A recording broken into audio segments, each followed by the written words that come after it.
প্রেসিডেন্সির সরকারও একটা রাজনৈতিক প্রতিষ্ঠান হয়ে ওঠা উচিত ছিল, কিন্তু ওনারা রাজনীতিটা করতে পারছেন। দেখা যাচ্ছে যে রাজনৈতিক প্রশ্নে ওনারা সিদ্ধান্তহীনতায় ভুগছেন, দোদুল্যমান আছেন, এবং জনগণের তরফ থেকে যখন একটা চাপ আসে, যখন সে রাজপথে একটা শক্তি দেখে, তখন সে রাজনৈতিক সিদ্ধান্তটা নিতে সফল হয়, যেটা আমরা দেখেছি ৩২ নাম্বার জয় বাংলা করার সময়। এবং তারপরে এখানেও দেখলাম যে জনতা যখন রাস্তায় নামলো, সেই সময় তারা আহ, একটা স্ট্রং পলিটিক্যাল পজিশন নিতে বাধ্য হলো বা নিতে সাহসী হয়ে উঠলো। এই জন্যই বলি যে আমরা আসলে, আমি কনক আর ইলিয়াস একসাথে চলে যাই আর কি দেশে, যে এই কাজটা করি আর কি, যে পলিটিক্যাল সাপোর্টটা রাজপথে তৈরি করি, সো দ্যাট প্রেসিডেন্সির সরকার একটু সাহস টাহস পায়। আমার আমার মনে হয় যে যেইটুকু এখন অগ্রসর হয়েছে সেটা ভালো হয়েছে। আম, এবং যেই পলিটিক্যাল অ্যালায়েন্সটা গড়ে উঠেছে রাজপথে এই আওয়ামী লীগ নিষিদ্ধের প্রশ্নে, সেইটা একটা খুবই গুরুত্বপূর্ণ বিষয়। এবং আমি এটা মনে করি এটা মার্চ ফর গাজার সাবসিকুয়েন্ট স্টেপ, যেখানে যেই রাজনৈতিক শক্তিটা গড়ে উঠছে, একটা ফ্যাসি বিরোধী, পিওর রাইট ন্যাশনালিস্ট এবং স্ট্রং, আমি যেটা বলবো যে close to our religious culture, এরকম একটা পলিটিক্যাল ফোর্স তৈরি হয়ে উঠছে। এবং এই পলিটিক্যাল ফোর্সের মধ্যে আমরা এখানে ছাত্রদেরকে পেয়েছি, এনসিপি কে পেয়েছি। এটা আমাদের একটা খুবই বড় অর্জন হয়েছে, যে আমাদের একটা প্ল্যাটফর্ম তৈরি হয়েছে, যে প্ল্যাটফর্মের উপরে ভর করে আমরা ভবিষ্যতের রাজনীতির পথে অগ্রসর হব। এবং আমার মনে হয় এটাই আগামী বাংলাদেশের নেতৃত্ব দেবে, এই প্ল্যাটফর্মটাই জি বাংলাদেশের আগামী নেতৃত্ব। দাদা, আমি আবার আসছি আপনার কাছে। দাদা, আপনার সাউন্ডে একটু একটু আনক্লিয়ার মনে হচ্ছে আমার কাছে, হয়তো মাইক্রোফোনের জটিলতা বা অন্য কোনো কিছু। আপনি একটু যদি রিমুভ করে আবার ইয়ে করেন মাইক্রোফোনের পয়েন্টটা আর কি। আমি আবার ঢুকছি, তাহলে জি, ঠিক করে আবার ঢুকছি। আবার একটু ইয়ে করেন। তো ইলিয়াস একটু আপনার কাছে শুনি।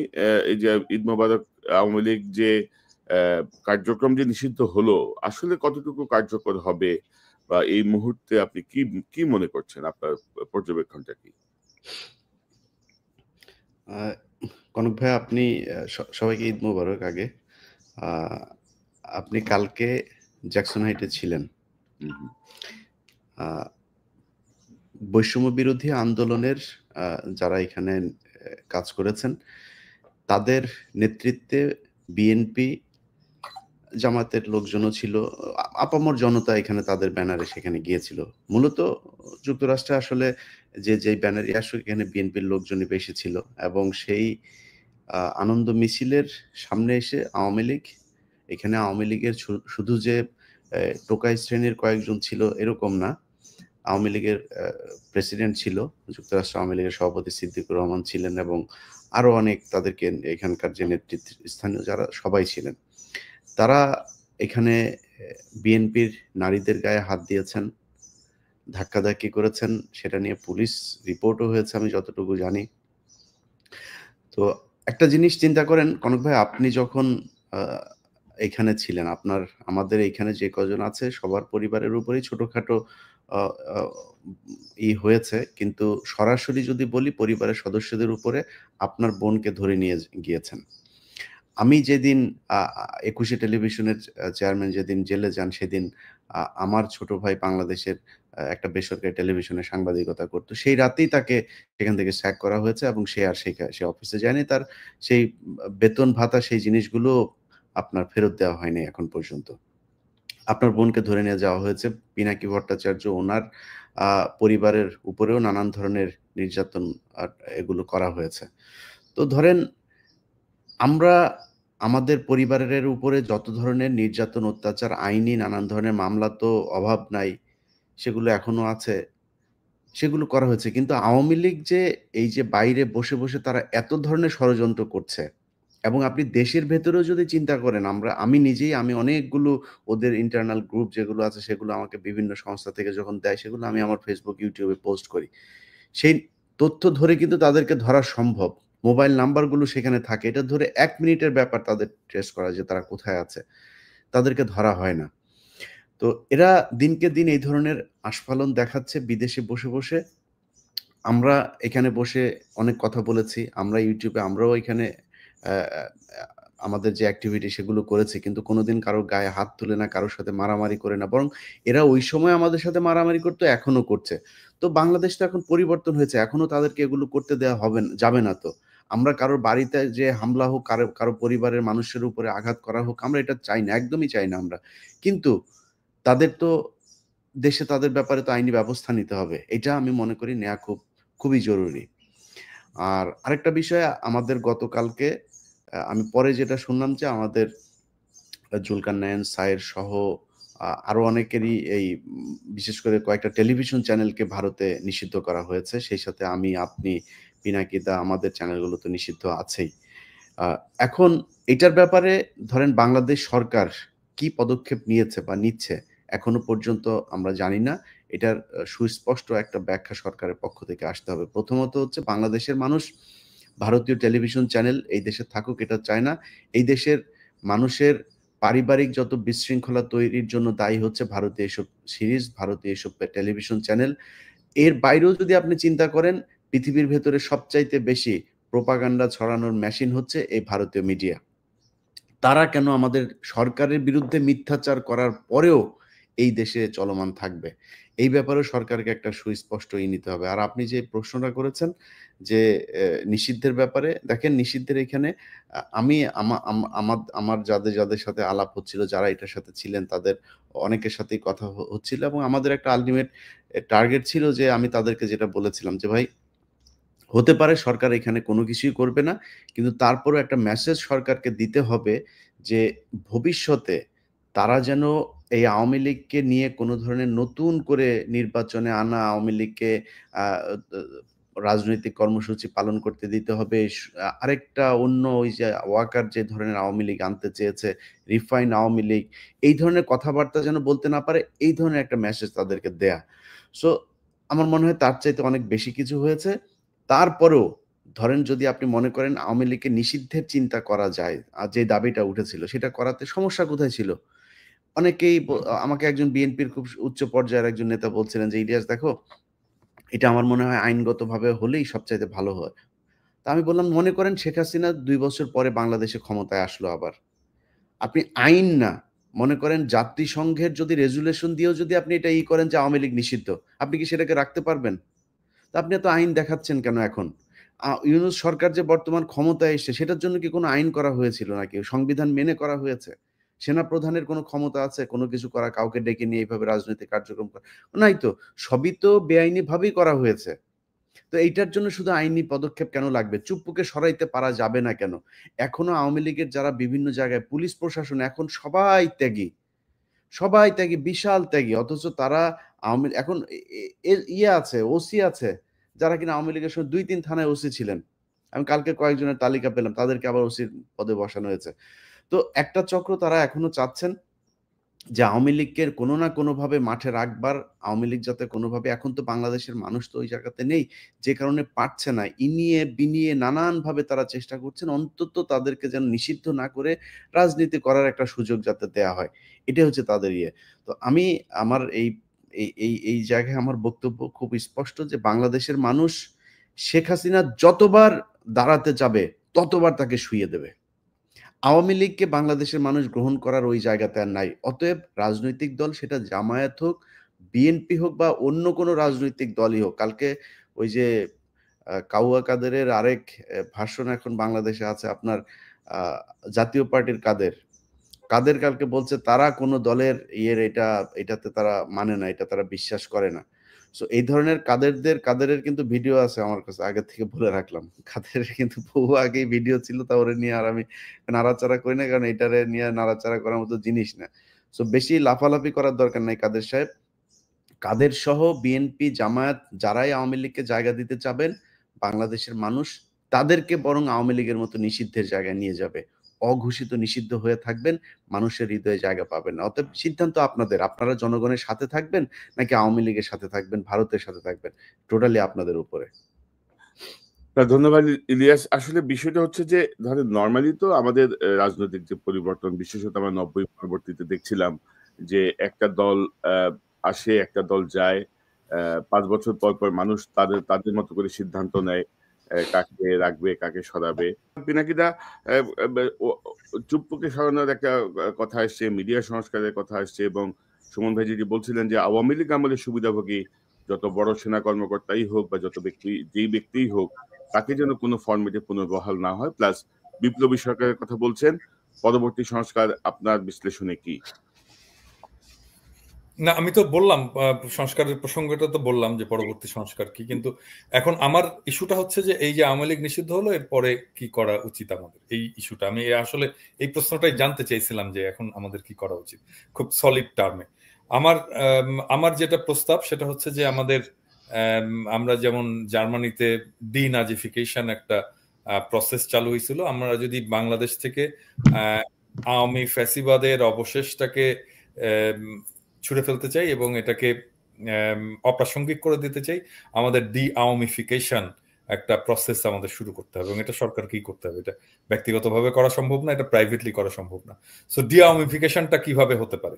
একটা হচ্ছে যে একটা সেল করতে হবে সরকারকে, যেখানে আওয়ামী লীগের বেনিফিশিয়ারি তো আছেই আগের রেজিমের, এখনো পর্যন্ত যারা আওয়ামী লীগের পক্ষে ব্যাটিং করে যাচ্ছে এদের একটা প্রথম তালিকা করতে হবে এবং তারা কি কি করছে সেই জিনিসগুলো বের করতে হবে।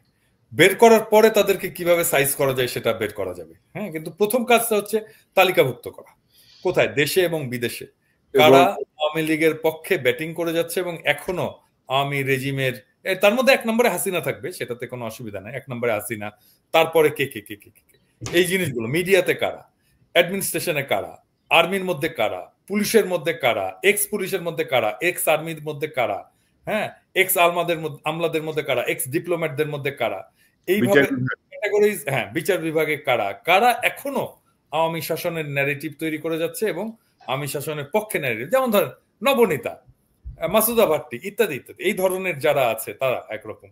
তারপরে ধরেন আওয়ামী অ্যাক্টিভিস্ট যারা অনলাইন করছে, যে এ টিম আছে, অমি পিয়াল ইত্যাদি ইত্যাদি, সুশান্ত, ডাক্তার আইজু ইত্যাদি।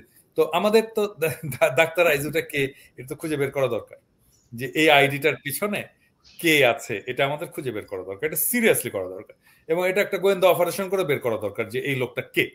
হ্যাঁ, এটাকে বের করা দরকার, মানে আমাদের জানতে হবে যে এই মুখোশের পেছনে কারা আছে। না, আপনি এক কথায় কিন্তু পুরো বিষয়টা কভার করে ফেলছেন, মানে ডি আওয়ামিফিকেশন যেটি কথা বলছেন সেটা আমরা একটা তালিকা করেই যদি আমরা অগ্রসর হই, সকল সেক্টর করতে হবে না, তালিকা করলেই ঠান্ডা হয়ে যাবে। হ্যাঁ, তালিকা করে পরে আর কিছু করতে হবে না। আমরা তো যদি একটা তালিকা থাকে যে এরা হচ্ছে আওয়ামী লীগের লেসপেন্সার, এখনো পর্যন্ত লেসপেন্সারি করে যাচ্ছে, তালিকা করলে অর্ধেক ঠান্ডা হয়ে যাবে, বেশি কিছু করতে হবে না। তো এবার আসলে আওয়ামী লীগ যেভাবে গণহত্যা করেছে, যেভাবে গুম খুনের সঙ্গে যুক্ত ছিল 16টা বছর, এরপর আওয়ামী লীগকে সাপোর্ট করার কোনো কারণ নাই। দাদা একটু কথা বলেন, একটু দেখি আপনার সাউন্ডের কি অবস্থা। হ্যাঁ, সাউন্ড শোনা যাচ্ছে এবার? এখন বেটার, এখন অনেক বেটার আগের চেয়ে। তো সুমন ভাই আপনার কাছে একটু আসি, আপনি যুক্ত ছিলেন সেই জুলাই আন্দোলনের আগে থেকেই, আপনি বিষয়গুলো খুব মনিটর করছিলেন, আপনি নিজেও এখানে যোগ দিয়েছেন, আপনি যুক্ত ছিলেন, পাশাপাশি আপনি হচ্ছেন বিডিআর হত্যাকাণ্ডের ঘটনার একজন ভিকটিম, আপনি নির্যাতিত। তো সবকিছু মিলিয়ে এই যে আওয়ামী লীগের যে এই যে আপনার পিনাকিদার ভাষায় জয় বাংলা হয়ে যাওয়া, মানে জয় বাংলা হয়ে যাওয়ার পথে আছে আর কি, তো কিভাবে দেখছেন এই যে নিষেধাজ্ঞা কার্যক্রমের উপর যে নিষেধাজ্ঞা, এটি আপনার দৃষ্টিতে আপনি কি মনে করেন?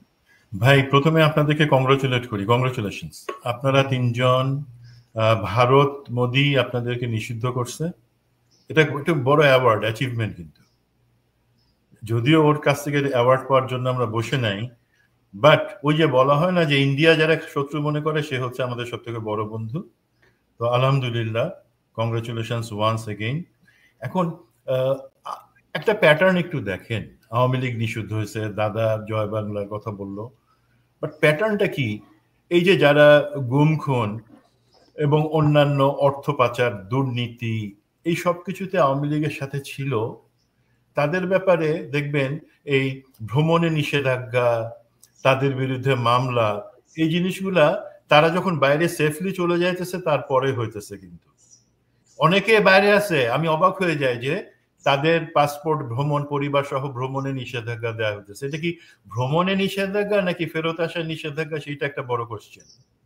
আমরা এটাও জানি যে পতিতা হাসিনাকে যদিও বলা হয় পালায় গেছে, বাট তাকে অ্যাকচুয়ালি অর্কেস্ট্রেটেড ওয়েতে সেফলি একটা এক্সিট দেওয়া হয়েছে। এবং এই আওয়ামী লীগকে পুনর্বাসনের একটা পথ খোলা রেখে এবং তাকে নিষিদ্ধ করার জায়গাটা ডিলের মধ্যে ফেলে এতদিন পরে যখন করা হলো, একটু তাকায় দেখেন এর মধ্যে কি হয়েছে। এখন আওয়ামী লীগ দেশে যতটা না অ্যাক্টিভ, অবশ্যই তাদের শক্তি আছে, এটা আমি অস্বীকার করব না, বাট তারা যেই পরিমাণে টাকাগুলাকে সেফলি নিয়ে যেতে পারছে, ইভেন 2 মাস আগে পর্যন্ত তাদের আওয়ামী লীগ নেতাদের ব্যাংক অ্যাকাউন্টের টাকা বাংলাদেশ ব্যাংকে এবং অন্যান্য ব্যাংক থেকে সেটা চলে গেছে। এখন পর্যন্ত ইলিয়াস একটা প্রোগ্রামে সকালবেলা বলছেন যে শেখ হাসিনার চাচা শেখ কবির, তাকে হাজার হাজার কোটি টাকার কন্ট্রাক্ট এখনো দেওয়া হচ্ছে এবং দেওয়া হয়েছে। তো আওয়ামী লীগকে গায়ে গতরে যেই শক্তিটুকু, সেই শক্তিটুকু কিন্তু মাসলটাকে তাকে বাড়ানোর সুযোগ দিয়ে তারপরে সরকার, এখন আমি সরকারের এই সিদ্ধান্ত যতটুকু নিচ্ছে স্বাগত জানাই, বাট আমার অবশ্যই কোশ্চেন আছে বর্তমানে যে উপদেষ্টা বা যারা সমস্ত ক্ষমতার কেন্দ্রে, তাদের সদিচ্ছা কতটুকু আছে। তারা কি অ্যাকচুয়ালি চাইছে যে না ঠিক আছে আওয়ামী লীগ তাদের শক্তিটাকে বাইরে নিয়ে যাক, সেখান থেকে তাদের সেই শক্তি সংহত করে, শুধু আওয়ামী লীগ হিসাবে না, আওয়ামী লীগ তো এখন সরাসরি নিজে আওয়ামী লীগ হিসেবে আসবার, তারে যদি আমরা নিষিদ্ধ নাও করি সে আসবে না লজ্জার চোটে, বাট আওয়ামী লীগের যেই ঘুটিগুলো এখানে আছে, সেই রাজনৈতিক দল হোক, সরকারি কর্মকর্তা কর্মচারী হোক, অথবা বাহিনীর মধ্যে হোক, তাদেরকে মোটামুটি একটু আবার অক্সিজেন দিয়ে তাদেরকে তাজা করি, সেই তাজা করার সময়টা নেওয়া হয়েছে। সেই সময় নিয়ে তারপর এখন আমাদেরকে বলা হচ্ছে যে একটা প্রক্রিয়ার মধ্যে থেকে তাদেরকে নিষিদ্ধ করা হবে এবং সেটা একটা সম্ভাবনার কথা বলা হয়েছে। সেই পর্যন্ত তাদের কার্যক্রম বন্ধ থাকবে। আওয়ামী লীগের কার্যক্রম কি বাংলাদেশে কতটা আছে? আওয়ামী লীগের কার্যক্রম তো এখন মেইনলি ভারতে তাদের দাদার বাড়িতে বসেই হচ্ছে।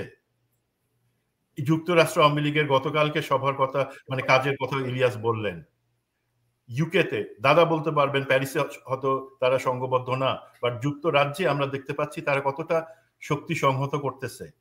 তারা এর মধ্যে দুতিয়ালির কাজগুলো সমস্ত কিছু করতেছে। এখন আমরা যদি এই নিষিদ্ধের কাজটা যেটা সময় মতো করতে পারতাম, তাহলে সুবিধা হতো কি, আমরা ডিপ্লোম্যাটিক্যালি বাকি দেশগুলাকে, আমাদের যারা কূটনৈতিক চ্যানেলে যারা আছেন তাদেরকে বলে দিতে পারতাম যে ভাই এরা একটা নিষিদ্ধ সংগঠন, তোমরা তাদেরকে তোমাদের মাটিতে প্যাট্রোনাইজ করো না, বা তাদের নাম করে তাদের বিদেশি বা ছায়া সংগঠন যেগুলো আছে তোমরা তাদেরকে প্যাট্রোনাইজ করতে পারবে না, বাট সেই শক্তির জায়গাটুকু আমরা করতে দিছি। এবং এখন আজকে যখন তাদেরকে নিষিদ্ধ করার জায়গায় আসছে, একটা বাধ্য হয়ে আসছে, সরকার নিজে থেকে করে নাই, তার সদিচ্ছা থেকে সময় মতো করে নাই, আমাদের চাপে পড়ে করছে, জনতার চাপে পড়ে করছে। তো আমি মনে করি এটা তাদের শুধুমাত্র একটা গা বাঁচানোর জায়গা। আমি সাধুবাদ জানানোর সাথে সাথে আমি অনেকটাই স্কেপটিক্যাল যে তারা এটা সদিচ্ছা থেকে করছেন কিনা, এবং পরবর্তীতে রাজনৈতিক পালাবদল বা নির্বাচন যাই হোক না কেন, যদি আমরা সংস্কারটুকু কমপ্লিট করতে না পারি, সেখানে ওই শুধুমাত্র দলকে নিষিদ্ধ করে আমি এই আওয়ামী ফ্যাসিবাদ বা এই গুম খুনের সেই কালচারকে ঠেকাইতে পারবো না। সরি, আমি খুব অপটিমিস্টিক হতে পারলাম না, বাট এটা আমার একদম নির্মোহ একটা উপর। যে দাদাও বলছিলেন যে আগে একটা সিদ্ধান্তের মতো হয়েছিল বা আলোচনা হয়েছিল, এখন এই জায়গাটা, এই যে সিদ্ধান্তটা, এটি কিন্তু ছাত্র জনতার, বিশেষ করে হাসনাত আব্দুল্লাহর একটি উদ্যোগের পরে অনেকটা বাধ্য হয়েছে। ছাত্ররা, রাজনৈতিক দলগুলো, ছাত্র জনতা যখন অবস্থান নিয়ে নিল তখন এই সিদ্ধান্তটা আসতে বাধ্য হয়েছে, গতকাল গেজেট হয়েছে। কিন্তু উপদেষ্টা পরিষদের ভেতরে আমি যদি একটা বক্তব্য দেখাই, মানে এই মানসিকতা তার পরিবর্তন হয়নি। আপনি দেখেছেন আমাদের অ্যাটর্নি জেনারেল অফিস থেকে যখন আওয়ামী লীগকে নিষিদ্ধ করার একটা দাবি উঠেছে হাইকোর্টে, সেই অফিস থেকে এটার প্রতিবাদ করা হয়েছে, এটার বিপক্ষে দাঁড়িয়েছে। ব্যক্তিগতভাবে আমি মনে করি কোনো রাজনৈতিক দলকে নিষিদ্ধ করার পক্ষে আমি না, আনলেস আপনার যদি একদম সুশক্তভাবে জঙ্গি তৎপরতা, রাষ্ট্রবিরোধী তৎপরতা, কোট আন কোট যে বিভিন্ন পলিটিক্যাল পার্টি রেটোরিক হিসাবে ইউজ করে সেটা না। সত্যিকার অর্থে সেরকম থাকলে তাও প্রচন্ড সততার সাথে তদন্ত করে দেখে হয়তো এটা করা যেতে পারে। জেনারেল রুল হিসাবে আমাদের সংবিধানে সংগঠন করার স্বাধীনতা আছে। আওয়ামী লীগ বাংলাদেশের স্বাধীনতা সংগ্রামে নেতৃত্ব প্রদানকারী দল, বিভিন্ন গণতান্ত্রিক সংগ্রামে এই দলটার অবদান ছিল।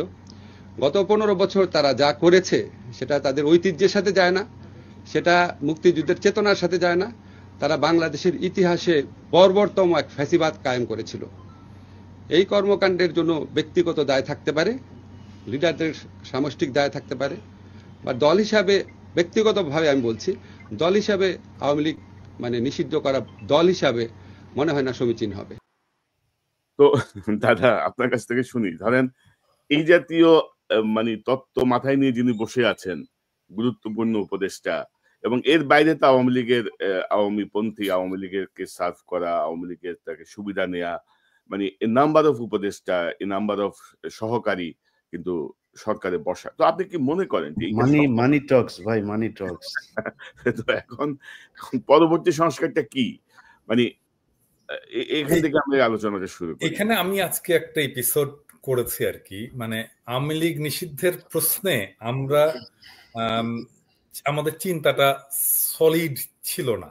হ্যাঁ, মানে আসলে আওয়ামী লীগকে কেন আমরা নিষিদ্ধ করতে চাই, এটা কি আমরা গণদাবি দিয়ে করছি? যেমন ধরেন মির্জা ফখরুল বলল যে জনতা সিদ্ধান্ত নেবে, এটা কি আসলে জনতার সিদ্ধান্তের বিষয় নাকি এটা রাষ্ট্রের সিদ্ধান্তের বিষয়? এবং আসলে প্রথম প্রশ্নটা হচ্ছে যে আওয়ামী লীগকে আমরা কেন নিষিদ্ধ করব, এই প্রশ্নটার খুব সলিড জবাব আমাদের গণপরিসরে ছিল না।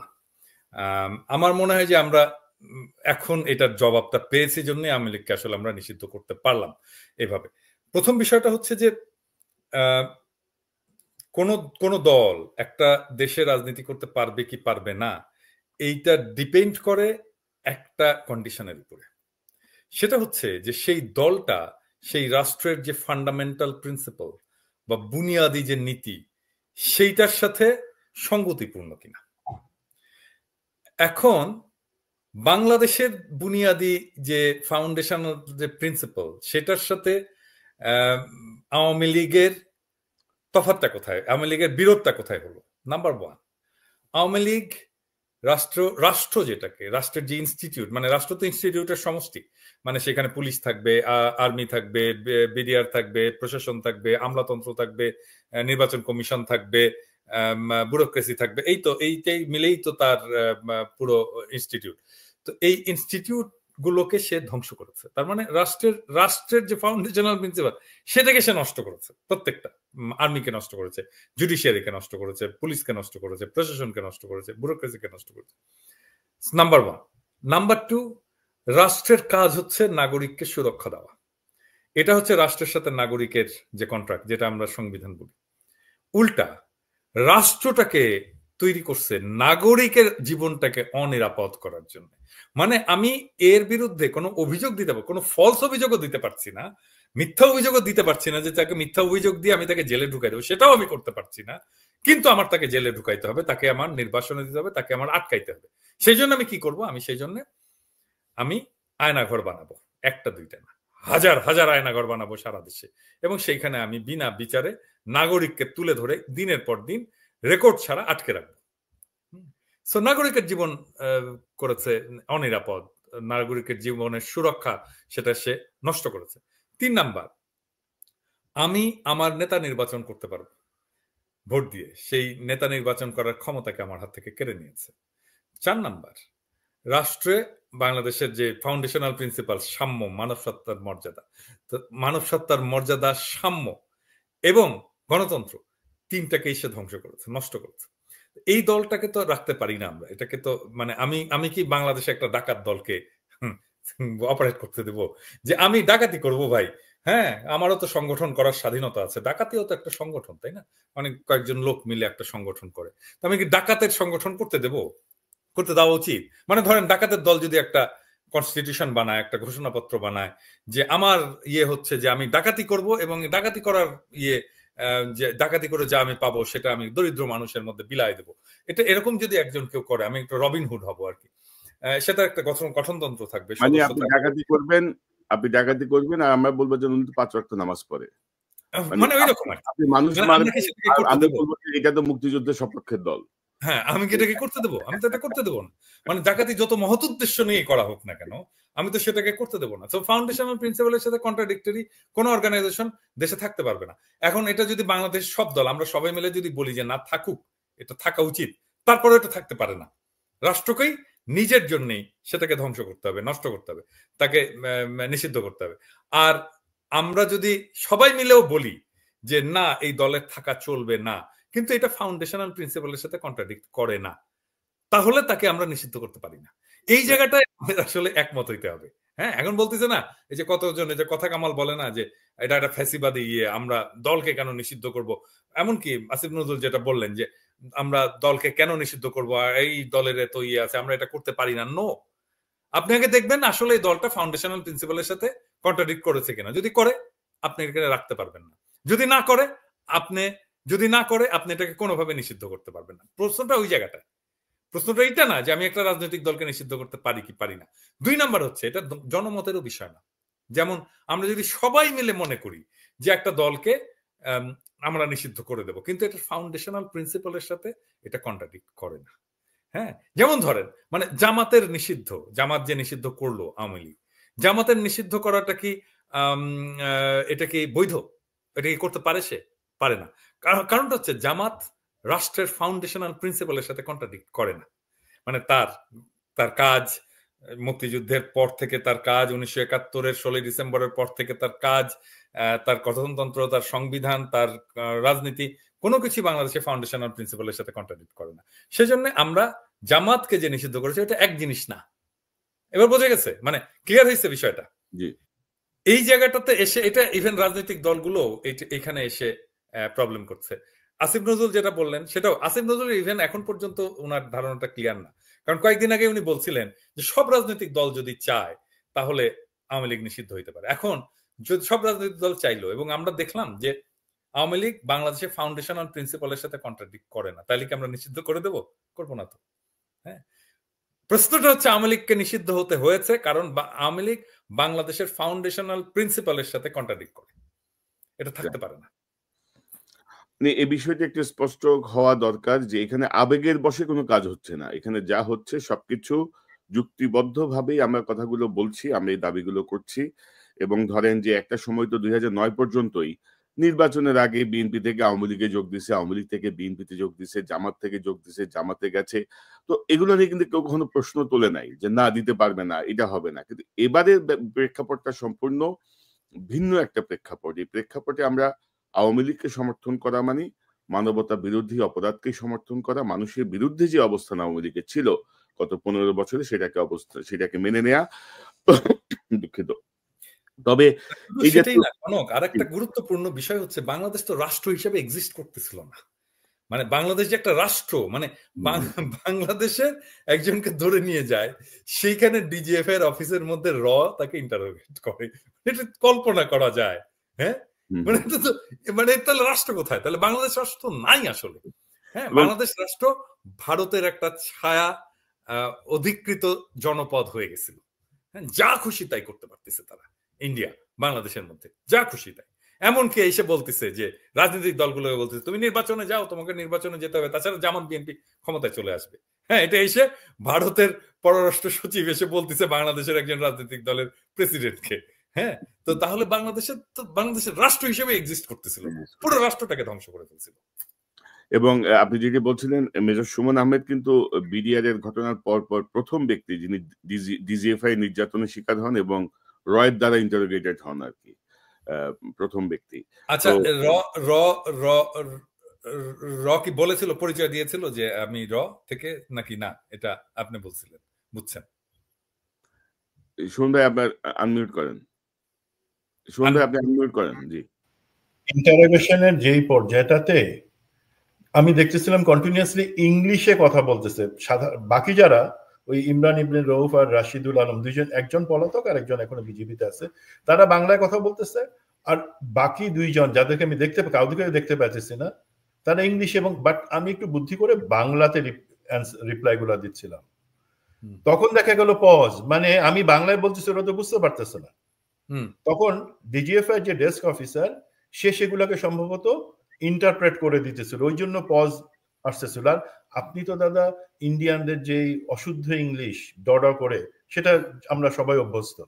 তো ওই দুইজন তারা ভারতীয় ছিল, র বা যে কোনো এজেন্সি তারা ভারতীয় ছিল, কেউ পরিচয় দেয় না এবং পরিচয় দিবেও না, তো তারা ওই সাহস তাদের নাই। মানে ওটা ওই 2009 এর ওই ঘটনা। আচ্ছা, এখন ওই যে যিনি ইন্টারভিউ করেছিলেন পরিচয় দিয়ে বাংলাদেশের যে বিজিবি যে ডিজিএফআই, মানে এখন বিজিবিতে আছে আপনি বললেন, এখনো সে সার্ভিসে? হ্যাঁ, এখনো সে সার্ভিসে। সে কিন্তু ডিজিএফআই তে ছিল না, সে কিন্তু আরেকটা ইউনিটে, সেও আমাদের সাথে একই সাথে পিলখানার ভিতরে ঢুকলো। বাট এবং রাশিদুল আলম সেও তখন কিন্তু ডিজিএফআই এর পোস্টিং এ ছিল না। এই যে অতি উৎসাহী লোক যারা মনে করে যে আওয়ামী লীগকে রাখবার এবং বাঁচানোর জন্য তাদেরকে জানপ্রাণ দিতে হবে, তারা সমস্ত কোড এবং আইন ভঙ্গ করে অতি উৎসাহিত হয়ে সেখানে আমাকে ইন্টারোগেট করছে। তো তার মধ্যে রাশিদুল আলম, সে জানে যে সে কতগুলো পাপের সাথে সংশ্লিষ্ট এবং আমি যে তাকে এক্সপোজ করবই, তো সে কিন্তু পালায় চলে গেছে, এখন সম্ভবত ইউএই বা কোথাও আছে। বা ইমরান ইবনে রউফ, সে কিন্তু এখনো আছে বিজেপিতে কর্নেল হিসাবে, মাঝে মাঝে একটু ছবি টবি চেহারা দেখায়। সে এটা আমার সাথে হয়েছে সেটা না, হেফাজতের সেই কিলিং এ, আমরা বলবো শাপলা চত্বরের কিলিং এ সে তো জিয়াউল আহসানের সাথে সরাসরি যুক্ত, কতজনকে খুন করেছে, 7 খুনের মামলা, 7 খুন। তো আমরা তাকে অ্যাকাউন্টেবল করি না কেন এখন? আপনারা তো চেষ্টা করতেছেন, ইলিয়াস চেষ্টা করেছে, কনক এই জিনিসগুলোকে উঠাচ্ছে। এখন অ্যাকাউন্টেবল করার পরে দিন শেষে সিদ্ধান্তটা নেওয়া তো আমি নিতে পারতেছি না। যারা আপনি কি মনে করতেছেন দাদা যে এইখানে সব চেঞ্জ হয়ে গেছে, হাসিনা চলে যাওয়ার সাথে সাথে হাসিনার রাখা লোকগুলা চলে গেছে? না, হাসিনা রাখা লোকগুলো আছে এবং তারা তাদের হাসিনার সময় রাখা লোকগুলো আছে, হাসিনা রাখা লোকগুলো আছে, বাট এটা স্টিল এটাও আমাদেরকে অ্যাকনলেজ করতে হবে যে বাংলাদেশে একটা খুব কনসিডারেবল ফর্মিডেবল সিভিল ফোর্স তৈরি হয়েছে, হ্যাঁ, যেটাকে উপেক্ষা করা খুব সহজ। এবং তারা উপেক্ষা করতে, সেখানে কিন্তু তাদের হাসিনার সময় যে জিনিসটা হচ্ছিল, হাসিনা 14 দাদা সিভিল ফোর্স তো আর ক্যান্টনমেন্টের ভিতরে ঢুকতে পারে না, সমস্যা হচ্ছে এটা। না, কিন্তু আমরা সব জায়গা ঠিক হয়েছে, কিন্তু ক্যান্টনমেন্ট তো ঠিক করতে পারি না আমরা চাইলেও। দাদা আমরা তো ওপিনিয়ন বিল্ড করতে পারি, তাই না? আমরা তো ওপিনিয়ন বিল্ড করতে পারি, আমরা জনগণকে বলতে পারি, আমরা এক্সপোজ করে দিতে পারি। হ্যাঁ, এই ইমরান ইবনে রউফের ব্যাপারে আপনি আমার বিডিআর এর যেই ডকুমেন্টারিটা আমি তৈরি করেছিলাম 1 ঘন্টা 25 মিনিটের, সেখানে ইমরান ইবনে রউফের ব্যাপারে সম্পূর্ণ বিস্তারিত বলা হয়েছে, সে কি করেছে, সে কি ছিল। মানে এখন কোথায় আছে? বিজেপিতে আছে, ওটা কি বলছিলা তুমি? হ্যাঁ, বিজেপিতে এখন না, তখন বিজেপিতে, এবং সে নাটক করছিল, সেই নাটকগুলোর বিষয়ে আমি সেখানে তখন বলেছিলাম, বর্ডারে গিয়ে সে নাটক করছে। এখনো যে সার্ভিসে আছে, ওটা কি বলেছিলা তুমি? হ্যাঁ, তখন ওই মুহূর্তে সে উত্তরবঙ্গের একটা ইয়েতে ছিল কমান্ডার হিসাবে। সরি, আমার ল্যাপটপের পাওয়ার আউট হয়ে গেছিল। যেটা বলতেছিলাম, sorry if you allow me, Hasina 14 নির্বাচনের পর থেকে প্রতিটা দিন কিন্তু তার হিসাব ছিল যে সে ক্ষমতা থেকে সরে যাওয়া মানেই তাদের সবার পতন, কচু কাটা। তো সেই একই অবস্থা হয়ে গেছে, কিন্তু হাসিনা যাদেরকে সেট আপ করে রেখে গেছে, যে স্ক্রিপ্ট লিখে গেছে এখানে যে তোমরা এইভাবে চলবা, তারাও জানে যে তাদের একজনও যদি সরে যায় তাদের শক্তি ক্ষয় এবং তারা উইক হয়ে যাবে। তো সেই জায়গা থেকেই আমি মনে করি আমরা চাবো, বাট এটা এক্সপেক্ট করা খুব মানে স্বাভাবিক না যে তারা তাদের ভুল বুঝতে পেরে তাদের খারাপ লোকগুলাকে সবাইকে সরাই দিবে বা তারা ভালো হয়ে যাবে, অজু করে তারা শুদ্ধ হয়ে যাবে। আমি আশাটুকু করি না, বিকজ আমি দেখেছি তারা এখনো কিভাবে প্রতিটা জায়গায় তাদের লোককে বসায় রাখছে, এবং সেই কারণে আমি মনে করি যে ঘোষণাটুকু আসছে সেটা মন্দের ভালো, যে আওয়ামী লীগকে সেই পর্যন্ত কার্যক্রম বন্ধ রাখা হচ্ছে। That's my point. তো এই পিনাকিটা ধরেন, আমরা যে রাশিদুজ্জামান, ব্রিগেডিয়ার রাশিদ যে সরাসরি নির্যাতন করছিল, আমরা অনেকবার আলোচনা করছি, সুমন ভাই ক্লেম করছে তাকে সাম্প্রতিক সময়ে যে আপনার হজ করার নামে পারমিশন দিয়ে মক্কা থেকে সে কানাডা চলে গেছে, যতটুকু আমরা জানি। ইমরান ইবনে রউফ এখনো বহাল। তো আমি যেটা বলতে চাচ্ছি, তাহলে আমার পরবর্তী সংস্কারটা কি রাষ্ট্রের? ধরেন কথা প্রসঙ্গে চলে আসলো, এখন ধরেন আর্মি ব্যাপারে আমরা অনেক রকমের বিষয় আমরা দেখছি, এবং ধরেন বিপ্লব পরবর্তী সময়েও সেনাপ্রধান চাচ্ছেন যে রিফাইন্ড আওয়ামী লীগ তৈরি করতে, যারা বিপ্লবের সঙ্গে সরাসরি যুক্ত তাদেরকে ডেকে তিনি সেই প্রস্তাব দিচ্ছেন যে আওয়ামী লীগকে বাদ দেওয়া যাবে না, একে রিফাইন্ড আওয়ামী লীগ করতে হবে। তিনি অনেকটা হুমকির মতো কথা বলছেন। ডক্টর ইউনূসের সঙ্গে একটি দূরত্ব তার বডি ল্যাঙ্গুয়েজ থেকে আমরা বুঝতে পারি যে, এবং আসিফ মাহমুদের কথা থেকে আমরা বুঝতে পারি যে তিনি বুকে পাথর চাপা যে দিয়েছিলেন ইউনূসকে মেনে নেওয়ার জন্য, সে পাথর এখনো বুক থেকে উঠে নাই ওনার। তো এখন পরবর্তী সংস্কারটা কি, আমরা কোন দিকে যাব? দাদা শুরু করবেন না ইলিয়াস? আমি একটু বলতে চাই, আমি ইয়ে নিয়ে বলতে চাই, যেহেতু আমরা সবাই এখানে আছি, আমার আজকেও একজন খুব গুরুত্বপূর্ণ একজন উপদেষ্টার সাথে কথা হলো দীর্ঘ সময় 40 মিনিট। তো আমি ওইখানে কয়েকটা জিনিস বললাম আর কি, আমি বলে রাখি। আমি বললাম যে দেখেন, আপনাদের সরকার তো রাজনৈতিক সরকার না, আপনাদের কারোই রাজনীতি করার কোনো অভিজ্ঞতা ছিল না, কিন্তু সরকার হচ্ছে একটা পলিটিক্যাল ইনস্টিটিউট, বাংলাদেশের সবচেয়ে বড়, সবচেয়ে প্রধান এবং সবচেয়ে ক্রুশিয়াল পলিটিক্যাল ইনস্টিটিউট হচ্ছে বাংলাদেশ সরকার। এবং আপনারা এই সরকারটা চালাচ্ছেন, কিন্তু আপনারা কেউই পলিটিক্যাল না। এবং এর কারণে আপনাদের যে পলিটিক্যাল ভ্যাকাম, সেই পলিটিক্যাল ভ্যাকামটাকে পূরণ করতে হয় অ্যাক্টিভিস্টদেরকে। এবং আমি খুব ক্যাটেগরিক্যালি নাম ধরে বলছি যে দেখেন, আপনার সরকারের পেছনে একটা বড় ধরনের peoples mobilization, peoples support mobilize করেছে 3 জন মানুষ, আপনারা মানেন বা না মানেন, পিনাকি, ইলিয়াস আর কনক সারোয়ার। হ্যাঁ, তো আমি ওনাকে বললাম যে আচ্ছা দেখেন, এই যে প্রফেসর ইউনূস কাতারে গেলেন, কাতারে যে কথা বললেন, ডায়াসপোরার সাথে কথা বললেন, তো কিছু সময় কাটালেন, তো প্রফেসর ইউনূসের কি মনে হয় না যে পিনাকি, ইলিয়াস, কনক সারোয়ারের সাথে একটু বসে কথা বলি, ওরা কি ইয়ে করে? কেন মনে হইলো না 9 মাসে? মানে আমরা কি কামলা, যে আমরা কামলা দিয়ে যাব সারাক্ষণ? আমরা তো কামলা না। হ্যাঁ, এবং সেই কারণে ওনার একের পর এক মিস্টেক করছে। এবং যখন দেখে যে জনগণ মাঠে নামছে, রাস্তায় আছে, পিপলস সাপোর্ট আছে, তখন ওনারা একটা সাহসী পদক্ষেপ নিতে পারে। কিন্তু ওনারা প্রোঅ্যাক্টিভ হয়ে কখনোই পিপলস ভয়েস যারা রেইজ করে তাদের সাথে এনগেজ হওয়ার প্রয়োজনীয়তাটা মনে করে না, বোধ করে না। উপদেষ্টারা হয়তো করে, কিন্তু এটা প্রফেসর ইউনূসকে করতে হবে, এটা আমি মনে করি, এবং এটা করা উচিত। এবং এটা যদি উনি না করেন, তাহলে এটার সাফারার হবেন উনি নিজেই, আর কেউ না। এখন দেখেন, ওনারা ঐক্যমত কমিশন করলেন, তাই না? আমি এটা নিয়ে অনেকবার বলছি, এবং ওনারা আসছেন, আলী রিয়াজকে দিচ্ছেন। আলী রিয়াজ পলিটিক্স করছেন এক সময়, হ্যাঁ, কিন্তু পলিটিক্যাল পার্টিগুলোর সাথে কিভাবে মিডিয়েট করতে হয় এই স্কিলটা ওনার নাই। হ্যাঁ, ওখানে নিয়ে মনির হায়দারকে বসাইছে, তারও নাই।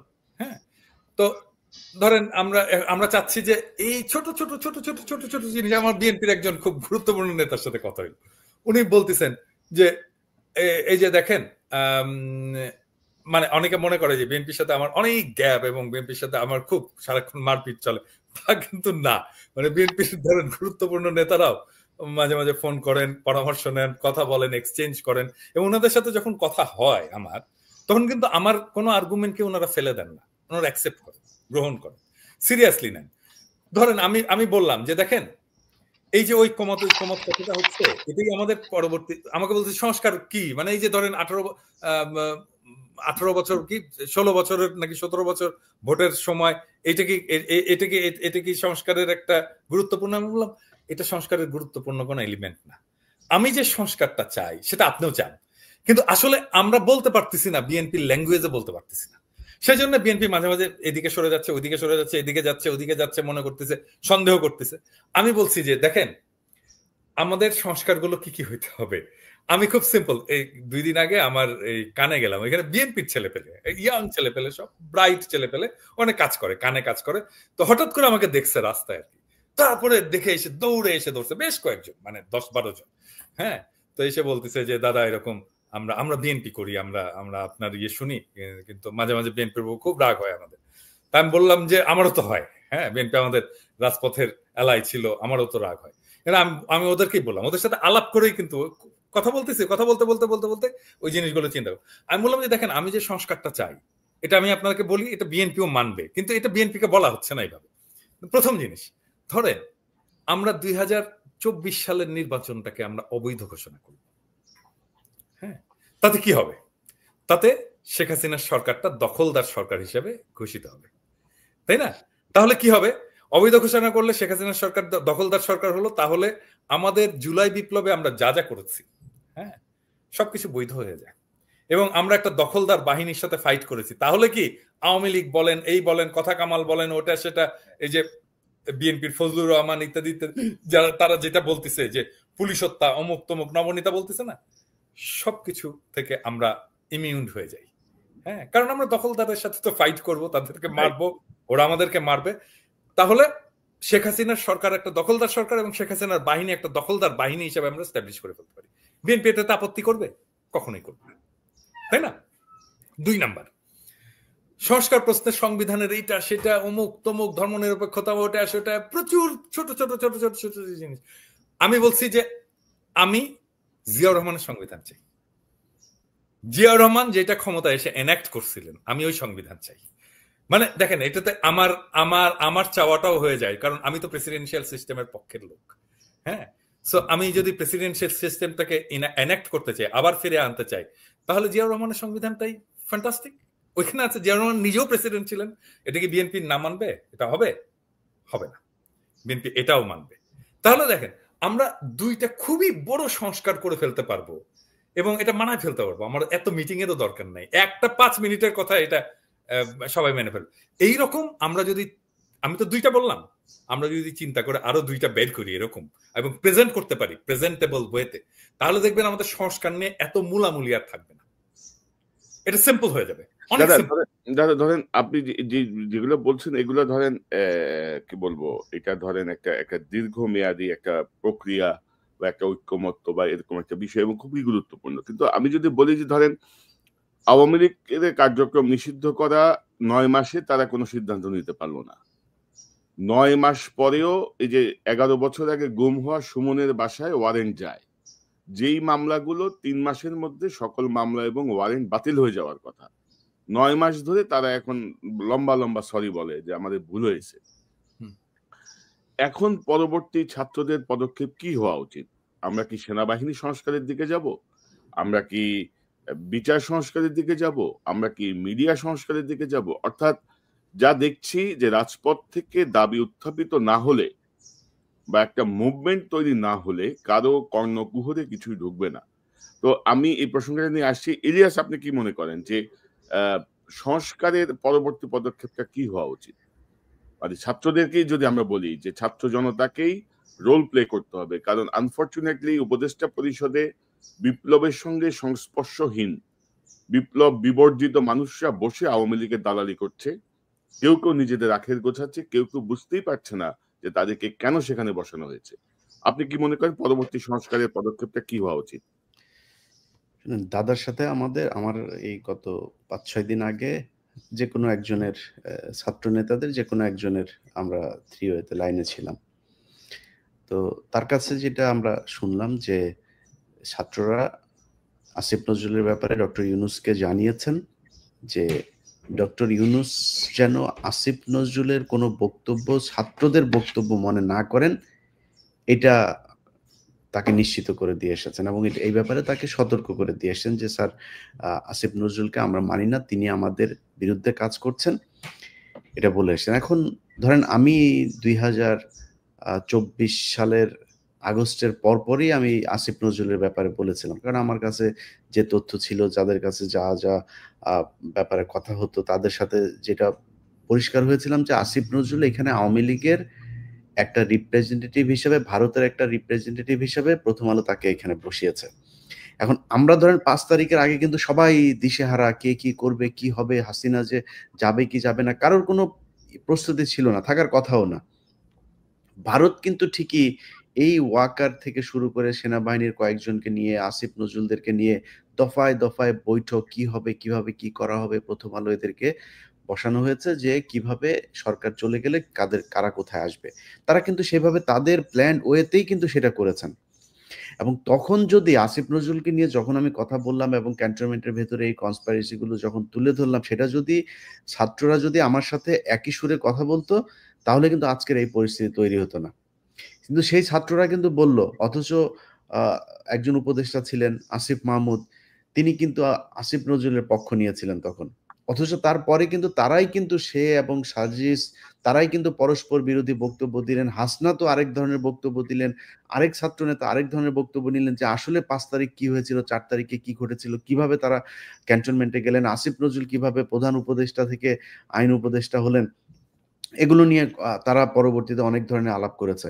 তো যদি সেটা হয়ে থাকে তাহলে আগে কেন করেন নাই, এখন কেন করতে হলো? এখন করাতে যে সমস্যাগুলো হয়েছে, আপনি দেখেন আসিফ নজরুলের যে বক্তব্যটা আপনি একটু আগে চালালেন, দেখেন একজন আওয়ামী লীগ নেতা কিংবা ফখরুলের সাথে এই বক্তব্যের কোনো পার্থক্য আছে? একই রকম। এখন ফখরুল আওয়ামী লীগের লোকজন এই ভাষায় কথা বলে কেন? দাদা যে কথাটা বললেন যে আমাদেরকে ডক্টর ইউনূস ফোন করার একটা সময় পেল না। আরে ভাই, ফোন করা তো বহু পরের কথা। আজকে 9 মাস হয়েছে আমরা আমাদের এই যে আমরা 3 জন মানুষ এক জায়গায় হলে এই বক্তব্যটার মানে অনেক জায়গাতেই অনেকের কাছে অনেক মূল্যবান। যে না, এই 3 জনে একসাথে হয়ে তারপরে বলেছে এই বিষয়গুলো দেখা, এবং হয়ও অনেক কাজ হয়েছেও আমাদের কথায়। এখন পর্যন্ত কেউ আনুষ্ঠানিকভাবে সরকারের কোনো অংশ থেকে বলা হয় নাই যে ইলিয়াস তোমার নামে যে এতগুলো মামলাগুলোর কাগজগুলো দাও। পিনাকি ভট্টাচার্য আপনার নামে কি কি মামলা আছে, আমাদের কনক স্যার আপনার নামে কি সমস্যা আছে আমাদেরকে একটু দেন বলেছে। আমি জানি না আপনাদের বলেছে কিনা এর মধ্যে, আমাকে এখন পর্যন্ত আমার মামলাটা তো কোর্টে যে রিজলভ হয়েছে তাও আমি করিনি। ওই যে আশিক ছেলেটা ছিল বিএনপির ছাত্র দলের, সেটা তো আপনি আপনার ব্যক্তিগত উদ্যোগ বা অন্য কেউ একজন করে আমি কিছুই করিনি। আশিক যেহেতু নিজে এটা মুভ করছে, আমি সাথে সাথে খালাস হয়ে গেছি। আপনার সামনে ওই দিন আমার কাছে কাগজ চেয়েছে একজন, আপনি দেখেছেন আমি কি উত্তর দিয়েছি। আমি বলছি কেন আপনাকে দিব, কেন আমার মামলার কাগজ আপনাকে দিতে হবে কেন? এই রাষ্ট্র করতে হবে, এই রাষ্ট্রকে এটার পদক্ষেপ নিতে হবে। যদি মনে করেন না যাবো না দেশে, সমস্যা কি? তারা যদি মনে করে ইলিয়াস দেশে আসলে তারা আটক করবো, এই জন্য মামলা জিয়ে রাখেন। এই দেশের জনগণ বিচার করবে একদিন। আসিফ নজরুলের কথাবার্তা, ইলিয়াস দেশে গেলে আটক করতে পারবে না, ওইটা তাদের উদ্দেশ্য কি আমারে বলেন, আমারে বলেন উদ্দেশ্যটা কি, আমারে বলেন তাদের উদ্দেশ্য কি? সে পারবে না সেটা অন্য জিনিস। এই যে কালকে হামিদ যে 2 দিন আগে, আমি মনে করি কি ইলিয়াস, যে আমাদের মামলার চাইতে যাদের আসলে কিছু, এই যে হেফাজতের কত লোকের যে মামলা এরকম আছে, আমাকে যে কতজন রিচ করে এর মধ্যে, হ্যাঁ করতে পারি না সবার জন্য, ওদেরটা করুক আগে। এটা আমি মনে করি যে এই সমস্ত অসহায় মানুষদের জন্য আরেকটা বিষয় আছে কিন্তু, আপনি তো, আমরা তো হেফাজত বলছি বা বলছি, বিএনপি সাধারণ কর্মীরা কি পরিমাণ সাফারার, ভিতরে কতজন আছে এখন? বড় বড় নেতারা সব মানে হয়ে বের হয়ে চলে আসছে, বাকিদের অবস্থা কি? বাকিদেরটা কে দেখছে? কত লক্ষ মামলা ছিল না? 10 লক্ষাধিক মামলা ছিল, সেই খবরও কেউ নেয় না। তো আসিফ নজরুলের সেই বক্তব্য আপনি যদি শোনেন তাহলে মনে হবে যে না, আওয়ামী লীগের একজন লোক, উনি খুঁজে পান না। আরে ভাই, আমার দেশের আদালতের দরজা থেকে আপনার ওই ভদ্রলোকের নাম কি, হিন্দু শুকরঞ্জন বালি, আমার দেশের আদালতের সামনে থেকে তুলে নিয়ে যায়। আপনি এটা দেশবিরোধী কর্মকাণ্ড না? মানে দেশবিরোধী কর্মকাণ্ড আসিফ নজরুল কয়টা চায় আওয়ামী লীগের ব্যাপারে দেখাইতে, উনি খুঁজে পান না। এখন ওনার এই বক্তব্যের সমস্যা হচ্ছে, ভাই ওই যে ধরেন ডিজিএফআই টান দেয় আসিফ, ওই যে ওই মেয়ের ভিডিওটা কিন্তু ছেড়ে দিব, আসিফ আবার সোজা হয়।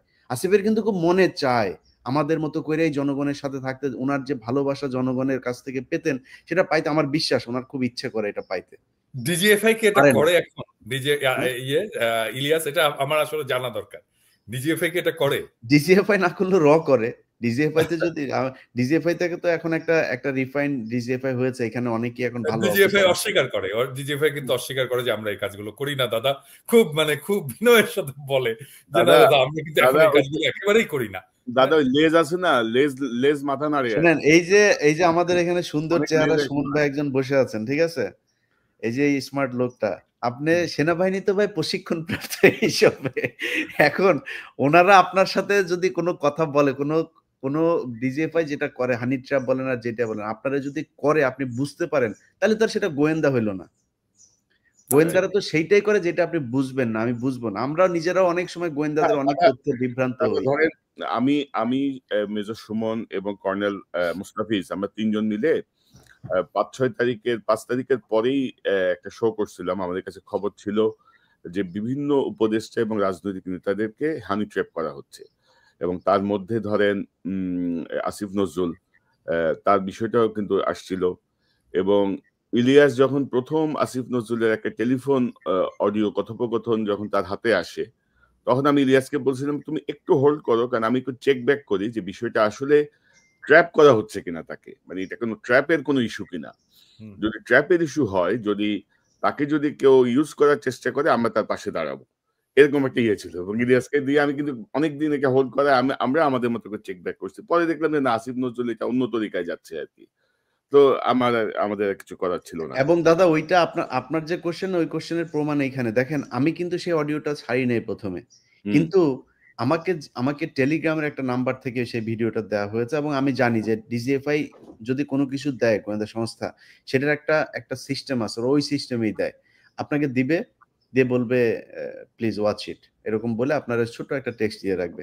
তো তারা আপনি জিজ্ঞেস করবেন ভাই কে আপনি, কোথায় পেলেন, আর কিছু আছে কিনা, কোনো জবাব আপনাকে দিবে না, শুধু ওইভাবে ফেলায় রাখবে। আমরা কিন্তু এই জাতীয় আশঙ্কা, সম্ভাবনা আমরা কিন্তু সব তুলে ধরছি, কিন্তু আমি, সুমন ভাই, এখানে কনক, ইফ ইউ অ্যালাউ, সেটা হচ্ছে কি এই কাজগুলো সুমন আপনার মাথার উপরে, আপনার মাথার নিচে নেমে গেছে, ক্যামেরাটা একটু বেয়াদবি করতেছে। আচ্ছা, এই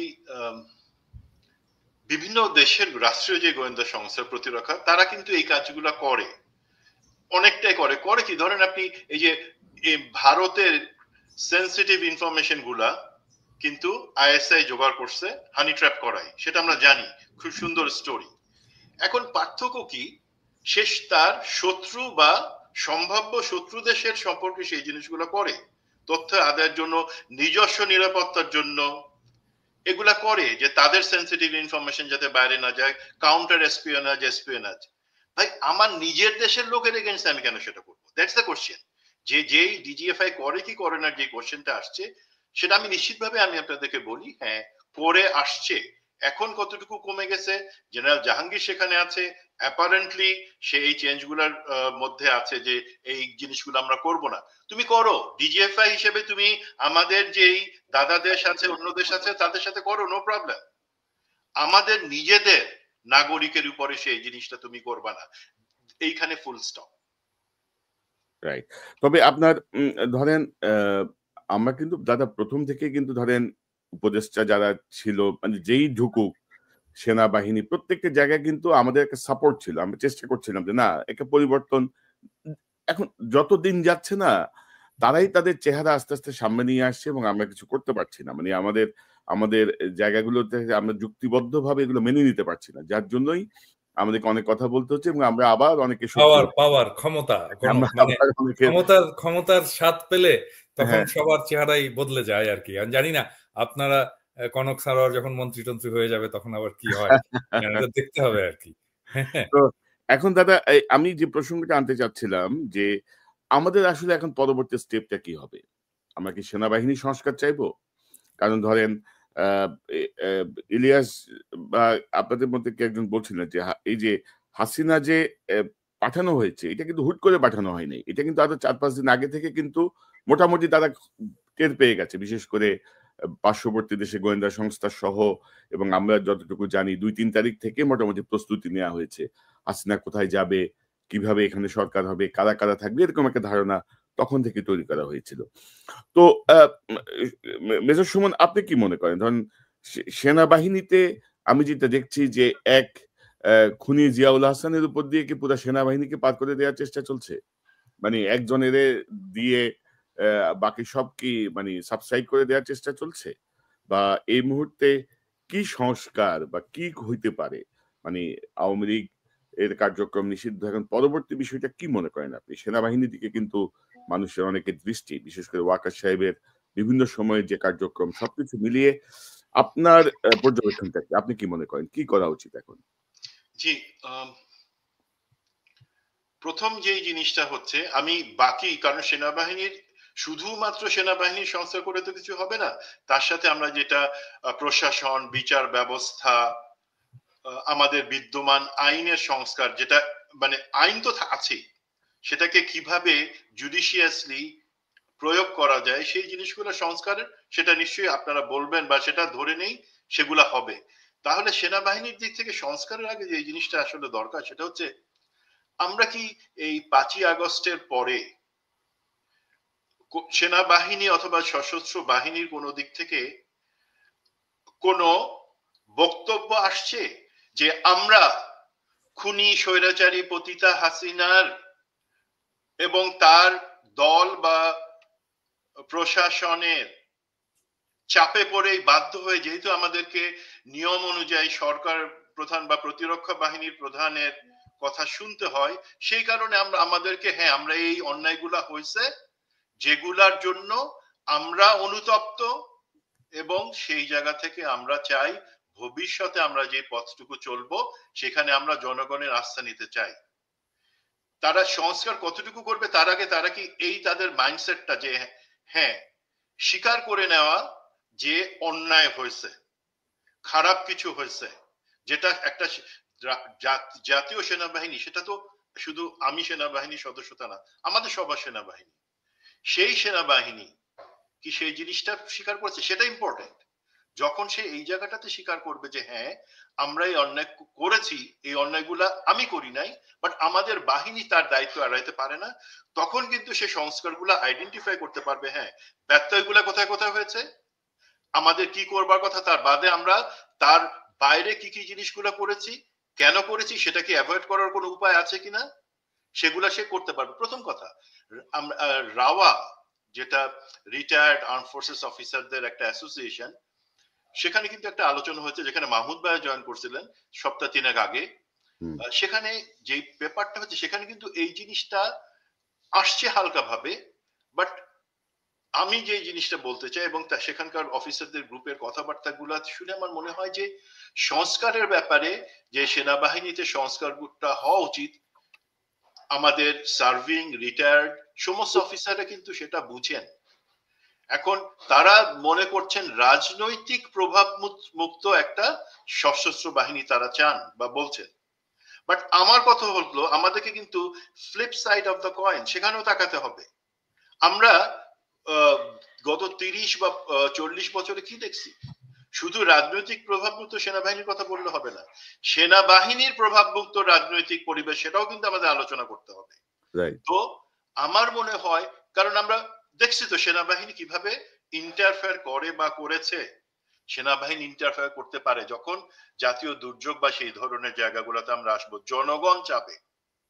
জনগণ কোথায় কবে চাইছিল যে কারণে সেনাবাহিনীকে ইন্টারভেন করতে হয়েছে, যারা জাস্টিফাই করতে পারবে সেই জিনিসগুলা পারবে না।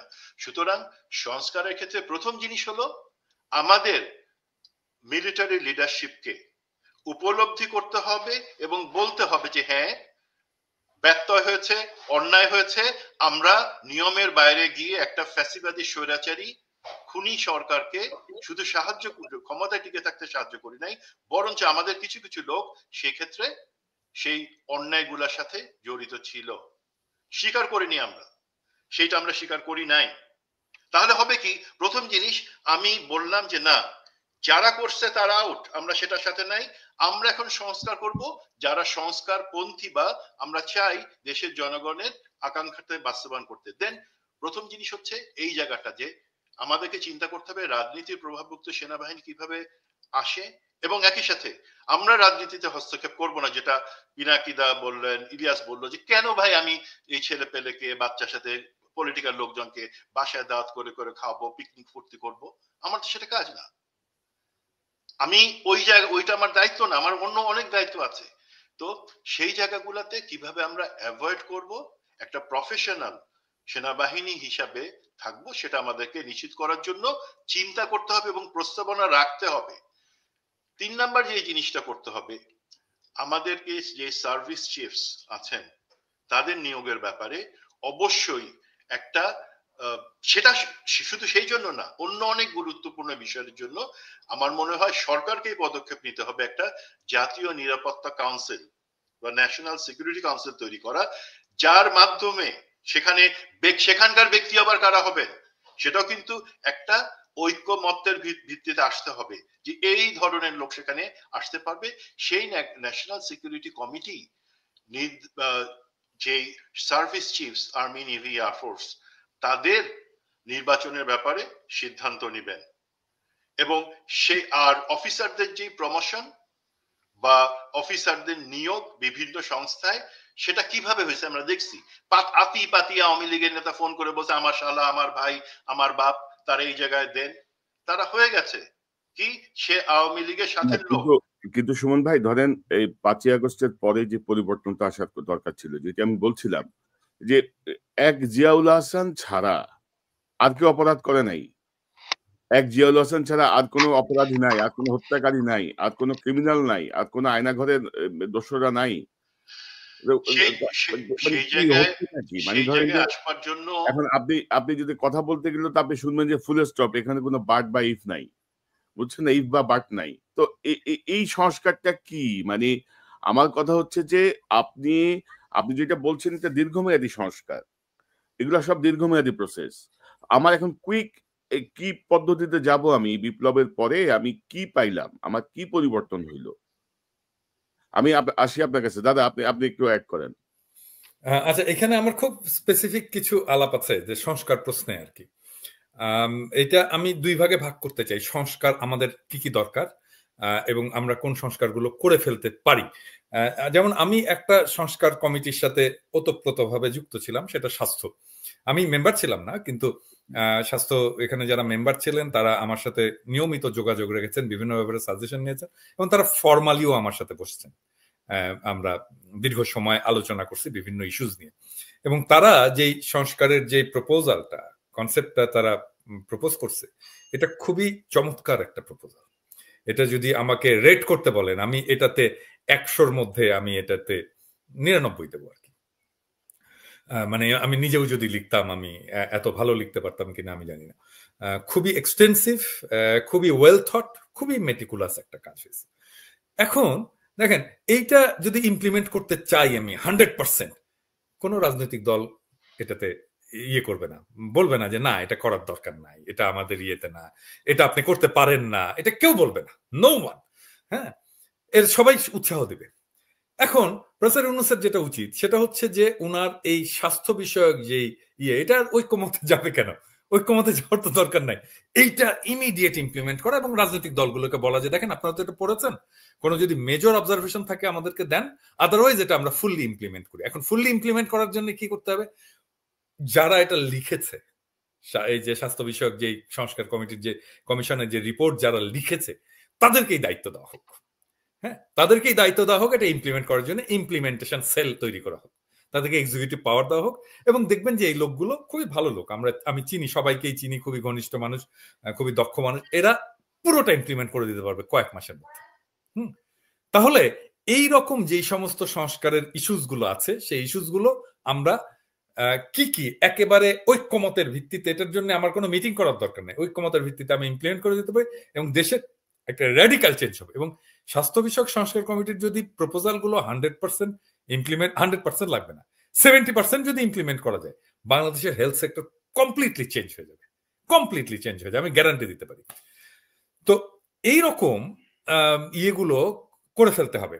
আর যে বিষয়গুলো পলিটিক্যাল, কনফ্লিক্টিং, এই জায়গাগুলোতে আমার হাতে যদি এটা থাকতো আর কি, আমি যেভাবে করতাম আর কি, আমি কনফ্লিক্টে না যে আমি কোঅপারেট করতাম রাজনৈতিক দলগুলো। সেটা আমি 2টা এক্সাম্পল দিলাম যে আমি প্রেসিডেন্সিয়াল সিস্টেম চাই, তো আমি তো এটা বলবো না যে আমি এটা প্রেসিডেন্সিয়াল সিস্টেম চাই, আমি কাউরেই বলবো না। আমি বিএনপিকে যে বলবো যে আমি কিন্তু জিয়াউর রহমানের সংবিধান চাই ভাই, হুইচ ইজ ট্রু। জিয়াউর রহমানের সংবিধানে প্রেসিডেন্সিয়াল সিস্টেম ছিল এবং রাষ্ট্রীয় মূলনীতি যা যা ছিল, ওখানে ধর্মনিরপেক্ষতা ছিল না। হ্যাঁ, রাষ্ট্রীয় মূলনীতি যা যা ছিল, আমরা যা যা চাই ওখানে ওইটার মধ্যে আছে। হ্যাঁ, এবং ওইটা করলে কি হবে দেখেন, ওইটা করলে আওয়ামী লীগ এমনিতেই নিষিদ্ধ হয়ে যায়। হ্যাঁ, কারণ আওয়ামী লীগকে নিষিদ্ধ তো আমাদের করতে হয় না, আওয়ামী লীগকে নিষিদ্ধ তো শেখ মুজিব নিজে করছে, বাকশাল যখন করছে। হ্যাঁ, আওয়ামী লীগকে নিষিদ্ধ করছে তখন সে, তো এটা তো কনস্টিটিউশনাল নিষিদ্ধ একবার হয়েছে। কিন্তু আচ্ছা, 2 নাম্বার হচ্ছে যে শেখ মুজিব এই জিয়াউর রহমান তো বাকশালকে নিষিদ্ধ করছে, তো সে বাকশাল হয়ে আর ফিরে আসতে পারবে না যদি আমি ওইটাকে এনাক্ট করি। সো আমার পলিসিটা হচ্ছে যে আমি যে সমস্ত পলিটিক্যাল ইস্যুজ আছে, যেখানে পলিটিক্যাল পার্টিগুলো স্টেক আছে, তাদের ভবিষ্যৎ চিন্তা আছে, তাদেরকে সরকার গঠন করতে হবে, সেই জায়গাগুলোতে আমি কোঅপারেট করতে চাই। সো এই জায়গাগুলোতে ইস্যুস গুলো বের করে আমি এমন ভাবে প্রেজেন্ট করব যেটা যেটা মানে বিএনপি জামাত যারা যারা বড় বিগ স্টেক হোল্ডার আছে তারা এটা বলতে পারবে না যে না আমি এটা মানি না। মানে আমি এখানে ওই ইয়ের মতো আর কি, ওই যে গডফাদারের ডন ভিটো কর্লিওনির মতো আর কি, যে I'll offer something that they cannot I'll offer them such a thing that they cannot refuse. হ্যাঁ, সো আমি এমন ভাবে প্রেজেন্ট করব সংস্কারের ইস্যুস গুলোকে যেটা পলিটিক্যাল পার্টিগুলো রিফিউজ করতে পারবে না, এইভাবে আমি সংস্কারটা ইমপ্লিমেন্ট করব। কিন্তু দাদা ধরেন আমার যে পয়েন্ট অফ ভিউটা আর কি, যে ধরেন আমরা 9 মাস আগে কি কারণে ছাত্র জনতা রাস্তায় নেমে এসে বুকে রক্ত দিল, আমরা 9 মাসের মধ্যে বেমালুম ভুলে গেছি যে আসলে কি হয়েছিল জুলাইতে। এবং যেই জায়গাগুলো ধরেন যেই জায়গাগুলো আমাদের হেল্প করার কথা, যেমন আমি বারবার বলছি সেনাবাহিনীর কথা, আমাদের বিচার বিভাগের কথা, আমাদের মিডিয়ার কথা। আচ্ছা, আমি এই প্রসঙ্গে একটু বলে নিই কনক, সরি আমি একটু ইন্টারাপ্ট করার জন্য। যেমন সেনাবাহিনীর প্রশ্নে কনক, ইলিয়াস, পিনাকির একটা কম্বাইন্ড একটা পজিশন আছে এবং আমাদের প্রত্যেকেরই ইন্ডিভিজুয়াল কিছু কনসার্ন আছে সেনাবাহিনীর প্রশ্নে না, এটা আমি বলবো যে সেনা প্রধান এবং টপ জেনারেলদের প্রশ্ন। তো এটা কি সেনাবাহিনীর তরফ থেকে এটা কি উচিত না যে একটা আলোচনা মেডিয়েট করা? যে অনেক সময় হয় কি যে আমি যদি ইমাজিন করি তাহলে আমি ভুল জিনিস ইমাজিন করতে পারি, এমন হতে পারে, এমন কিন্তু হওয়ার সম্ভাবনা আছে যে সেনা প্রধান সম্পর্কে আপনি কনক, ইলিয়াস আমরা যেটা ইমাজিন করছি যে এটা প্রভাবলি সে এরকম চাচ্ছে, সেটা নাও ঠিক হতে পারে। তো সেটা আমি কখন বুঝবো? যখন আমরা এনগেজ হব। হ্যাঁ, সো সেনাবাহিনীর বা সেনা প্রধানের আমাদের সাথে এনগেজ হইতে সমস্যা কোথায়? কথা বলতে প্রবলেম কোথায়? এটা একটা ওপেন ডায়ালগ হতে পারে। হ্যাঁ, আমরা কথা বলতে পারি, আমরা বলতে পারি যে দেখেন আমাদের আপনার বিষয়ে এই কনসার্ন আছে, আপনার অ্যান্সারটা কি? হ্যাঁ, মানে আপনি তো একটা পাবলিক অফিস হোল্ড করেন, একটা গুরুত্বপূর্ণ পাবলিক অফিস হোল্ড করেন এবং আপনি গুরুত্বপূর্ণ বাহিনীর প্রধান, আপনি পাবলিক ভয়েসের সাথে এনগেজ হবেন না? সিভিল ভয়েসের সাথে এনগেজ হবেন না? হবেন, অবশ্যই হইতে হবে। তো দাদা ওয়াকার সাহেবকে আরো 2 মাস আগে একটা ইন্টারভিউর জন্য ইনভাইট করা হয়েছে এবং টকিং পয়েন্ট উল্লেখ করে দেওয়া হয়েছে যে this will be the talking point. এখন পর্যন্ত উনি সিদ্ধান্ত নিতে পারে নাই। নাগরিক টিভিতে যায়, নাগরিক টিভিতে গেছে না সে? নাগরিক টিভি সাক্ষাৎকার দিছে না? মানে কি কনক স্যার কি নাগরিক টিভির চাইতে কম পরিচিত চ্যানেল বা কম সম্মানের? ওইটা উনি আবার বলছিলেন, ওই যে সুমন ভাই জানেন বিষয়টা, ওইটা উনি ফজরের সময় নাকি ঘুম থেকে উঠছেন, ওনাকে কেউ একজন ফোন করছেন এবং ওনার সাথে কিছু আলাপ করছেন, সেইটাকে তারা ইন্টারভিউ হিসাবে চালিয়ে দিয়েছেন, এরকম অভিযোগ করেছেন উনি। আমি জানি না মিথ্যা কোনটা। এবং ধরেন যে আমরা আস্থা রাখতে চাই। না, উনি তো ইন্টারভিউ দিচ্ছেন, আল জাজিরাকে ইন্টারভিউ দিলেন না কিছুদিন আগে? দিলেন তো, তাই না? তারপরে রয়টার্সকে দিয়েছেন না উনি ইন্টারভিউ। আমরা তো এখানে টকশো করতে চাচ্ছি না, আমি কিন্তু ওনার সাথে টকশো করতে চাচ্ছি না, মানে ওপেন প্ল্যাটফর্মে এটা রাষ্ট্রীয় গুরুত্বপূর্ণ বিষয়, আমরা কোনো টকশো করতে চাচ্ছি না। কিন্তু উনি একটা গুরুত্বপূর্ণ পাবলিক অফিসের হোল্ড করেন এবং বাংলাদেশের একটা গুরুত্বপূর্ণ বাহিনীর প্রধান, তো উনার তো পাবলিক সিভিল ভয়েসের সাথে এনগেজ হইতে হবে।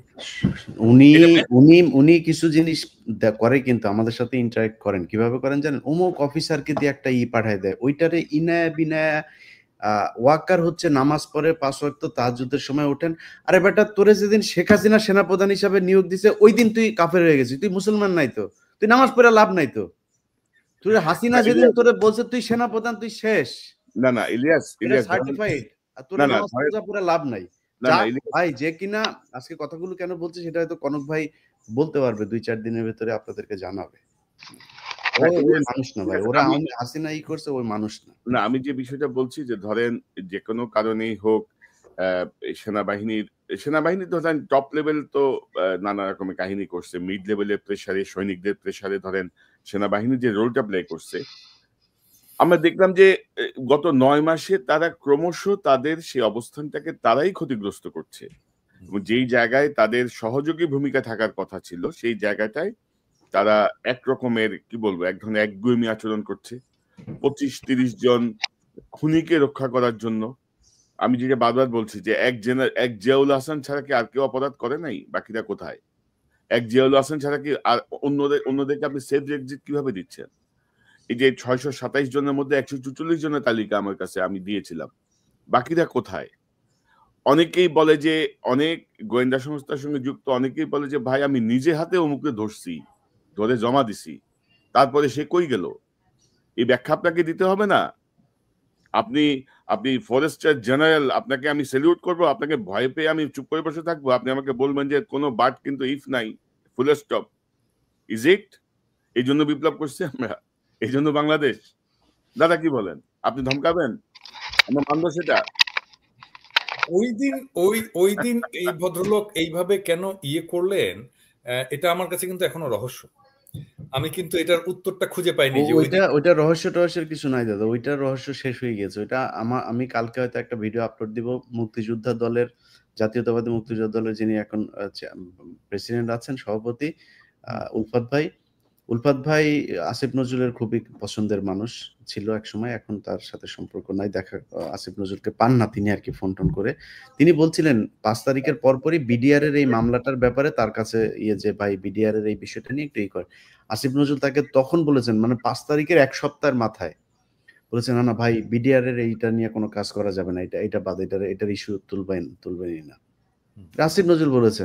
তার মানে সেনাবাহিনী এখন হচ্ছে, আপনি জানেন গত 10 তারিখে তাদের একটা শুনানি ছিল, আপনি শুনেছেন। আমি কিন্তু এর আগেও আপনাদের সাথে এই বিষয়টা নিয়ে কথা বলেছি। আপনারা হয়তো বিডিআর এর বিষয়টা অত বেশি এটার সাথে যেহেতু সম্পৃক্ত হতে সময় পান না, যে কারণে আমি এদের প্রতিটা আপডেট আমার কাছে আসে।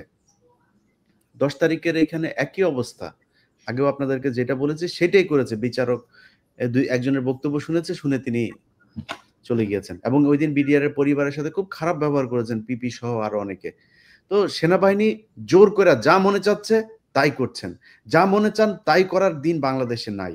আপনি করতে পারবেন আসিফ নজরুলের মতো এই মান সম্মান ছাড়া পাবলিকের গালাগালি খায় করতে পারবেন, কিন্তু আপনি যদি আসলে ভালো কিছু করতে চান, আপনারা সেনাবাহিনীর এই সংস্কার করতে হবে। আমরা বাংলাদেশ সেনাবাহিনীর এটা গর্বের জায়গা, আমরা এটাকে সমালোচনার ঊর্ধ্বেই রাখতে চাই, কোনো সমস্যা নাই। কিন্তু একটা পর্যায় পর্যন্ত, যখন আপনার সেনাবাহিনী, এই ব্যক্তি তো এখন পর্যন্ত ইউনিফর্ম পরা উচিত, ওনাকে এখন কেন আমেরিকা থাকতে হয়, কেন উনি পালিয়েছেন, কেন গুম ছিলেন, আপনার সেনাবাহিনী করেছে। সো যারা বলে যে আমরা সেনাবাহিনী বিদ্বেষী, বরং সেই সেনাবাহিনীর অফিসারদের চাইতে আমরা আরো বেশি সেনাবাহিনী প্রেমী। আমরা চাই আপনাদের সেনাবাহিনীর যারা অফিসার তারা ভালোভাবে জানেন। আপনি জানেন যে বেশ কয়েকশো অফিসার, তাদের প্রতি যে নির্যাতন হয়েছে, তাদেরকে যে পানিশমেন্ট, মানে জোর করে শাস্তি দেওয়া হয়েছে, পদ কেড়ে নেওয়া হয়েছে, বরখাস্ত করা হয়েছে, তাদের আবেদন পড়ে আছে, সব কিন্তু নাকে মূলা ঝুলে রাখছে। প্রশাসনে 3 মাসের মধ্যে senior assistant secretary, additional secretary হয়ে গেছে। সেনাবাহিনীর বঞ্চিত অফিসাররা কিন্তু এখনো নাকের সামনে মূলা ধরে বসে আছে যে আমাদের একটা কিছু হবে। কেন রে ভাই, কেন এটা করতে কয়দিন লাগে? আপনি স্পেসিফিক যেটার কথা বলতে চাইতেছিলেন সেই জায়গায় আমি একটু বলি। এক্সপেকটেশনটা কি থাকে? দাদা একটা জিনিস প্রথমে বলতেছিলেন যে আশা কি সরকার যোগাযোগ করবে। এখন এই যেই অফিসার যারা হাসিনার সময় নির্যাতিত, চাকরি থেকে বহিষ্কার করা হয়েছে, বিডিআর হত্যাকাণ্ডের প্রতিবাদ করার কারণে যাদেরকে সেখানেই লজ্জাজনকভাবে চাকরি থেকে বের করে দেওয়া হয়েছে, যারা সরকারে পরিবর্তন আনতে চাইছে, গুম খুনের প্রতিবাদ করছে, তারা কি খারাপ লোক? মানে আমি যদি মনে করি যে এখন 5ই আগস্ট বিপ্লব পরবর্তী যেই লিডারশিপ আছে, সেটা সরকার, সেনাবাহিনী, বিভিন্ন বাহিনী সবকিছু সহ, তারা কি মনে করে? তারা কি মনে করে যে এই সমস্ত অফিসাররা তারা খারাপ কাজ করছিল, সুতরাং তাদেরকে ঝুলায় রাখতে হবে, তাদেরকে জাস্টিফাই করতে হবে যে তারা খারাপ না, তাদেরকে লজ্জার মধ্যে থাকতে হবে, একটা মিথ্যা অপবাদ নিয়ে থাকতে হবে? এখন এই জায়গাটাতে যেই প্যাথেটিক জিনিসটা হচ্ছে সেটা হচ্ছে কি, তাদেরকে ডেকে ডেকে কমিটিতে হাজির হয়ে জাস্টিফাই করতে হয়েছে যে হ্যাঁ তারা এই জিনিস করছে, এই পরিস্থিতিতে হয়েছে জিনিসটা। কেন ভাই, যারা এখনকার মিলিটারি টপ লিডারশিপ আছেন তারা কি সেই সময়টা কি প্লুটো গ্রহতে ছিলেন যে তারা জানেন না যে তাদের সাথে কি অন্যায় হয়েছে? তাদেরকে বরঞ্চ লিডারশিপে নিজে থেকে অ্যাপ্রোচ করার কথা যে ভাই আমরা জানি কি অন্যায় হয়েছে, তোমরা বলো যে তোমাদেরকে আমরা অ্যাটলিস্ট প্রথম কথা আমরা ক্ষমা চাচ্ছি, আমরা নিজেরা এটা করি নাই, আর কেউ করছিল, পতিত হাসিনা এবং তার লোকজন, বাট আমরা ক্ষমা চাচ্ছি। সেই স্পিরিটটা তো নাই। প্রথম কথা সেই স্পিরিট সেখানে জিনিসটা আনতে হবে। দেন আপনি ইমিডিয়েট কিছু জিনিসের কথা বলতেছিলেন যে আমরা নিয়ার টার্ম কি কি জিনিসের সেনাবাহিনীতে আনতে পারি।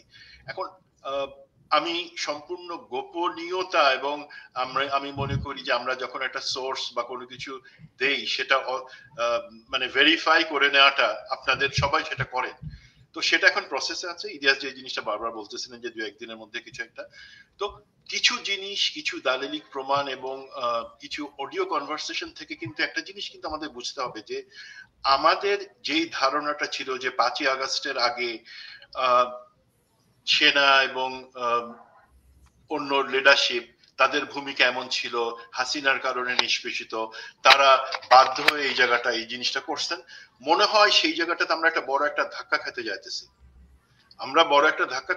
এবং এটা অ্যাকচুয়ালি যদিও এখন সেটা আমাদের ভেটিং এর প্রসেসে আছে, সেখানে কিন্তু আমরা দেখতে পাই যে এই হাসিনার সহকারী হিসেবে তারা কাজ করছিলেন তাদের অনেকে, টপ লিডারশিপ। সুতরাং এই টপ লিডারশিপ আপনি তারা নিজে থেকে এই সংস্কারগুলো করবে সেটা আশা করা খুবই খুবই দুরূহ একটা জিনিস। বরঞ্চ আমাদের সামনে একটাই আছে, নিয়ার টার্ম একটাই, আমাদেরকে চাপটা অব্যাহত রাখতে হবে যে সত্যগুলো প্রকাশ করো এবং সেই অনুযায়ী তোমাদের প্রত্যেকটা বাহিনীতে যে যে সংস্কার আনবার দরকার সেই ধরনের সংস্কারগুলো তোমরা করো। সশস্ত্র বাহিনী সংস্কার আমি আপনি বুঝবো না, তারা নিজে থেকেই তারা বলুক, প্রপোজাল রাখুক, বাট একই জিনিস তাদেরকে সেই রাজনৈতিক সরকার অথবা বর্তমান যেই একটা অ্যাডমিনিস্ট্রেশন আছে, ইন্টারিম গভর্নমেন্ট, তাদের সাথে আলাপ করে করতে হবে। আমি কোনো আলাদা কোনো কিছু না, বা আমি কোনো সুপারম্যান না, আমি একটা স্ট্রাকচারের মধ্যে।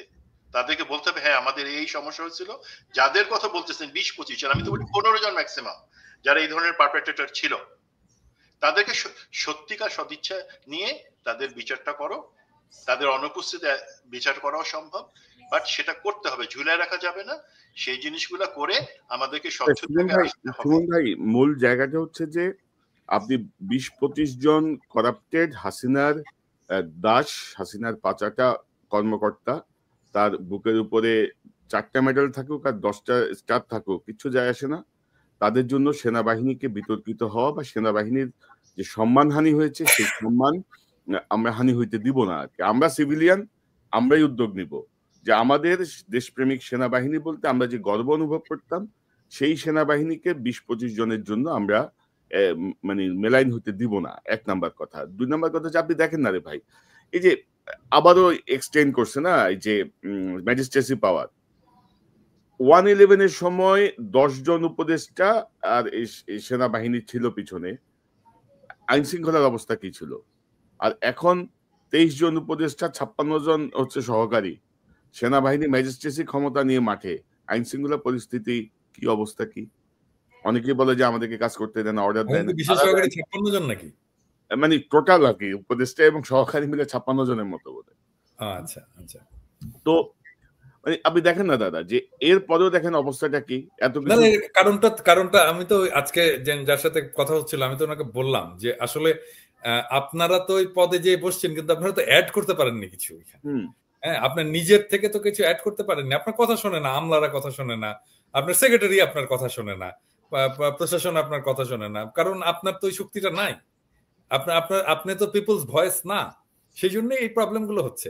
আচ্ছা, আমার মনে হয় আমার একটা এপিসোড রেকর্ড করতে হবে, কিন্তু একটা প্রশ্ন খুব গুরুত্বপূর্ণ যেটা আমাদের সবারই করা দরকার, দর্শকও মনে হয় করছে, সেটা হচ্ছে যে আওয়ামী লীগ নিষিদ্ধের পরে আমাদের এখন কি করা উচিত? এখানে স্টপ নাকি আমাদের আর কিছু করণীয় আছে? এইটা কি? এটা আমি সবারটা শুনি আর তারপরে বলতেছি আর কি, এটা সবাই বলুক একটু। ইলিয়াস কি মনে করেন? যে ধরেন আমার ভাবনা হচ্ছে যে আমাদের পলিটিক্যাল গভর্নমেন্ট আসার আগে ধরেন আওয়ামী লীগ নিষিদ্ধ হওয়া বা তাদের কার্যক্রম স্থগিত হওয়া, এটা একটা প্রাথমিক পদক্ষেপ।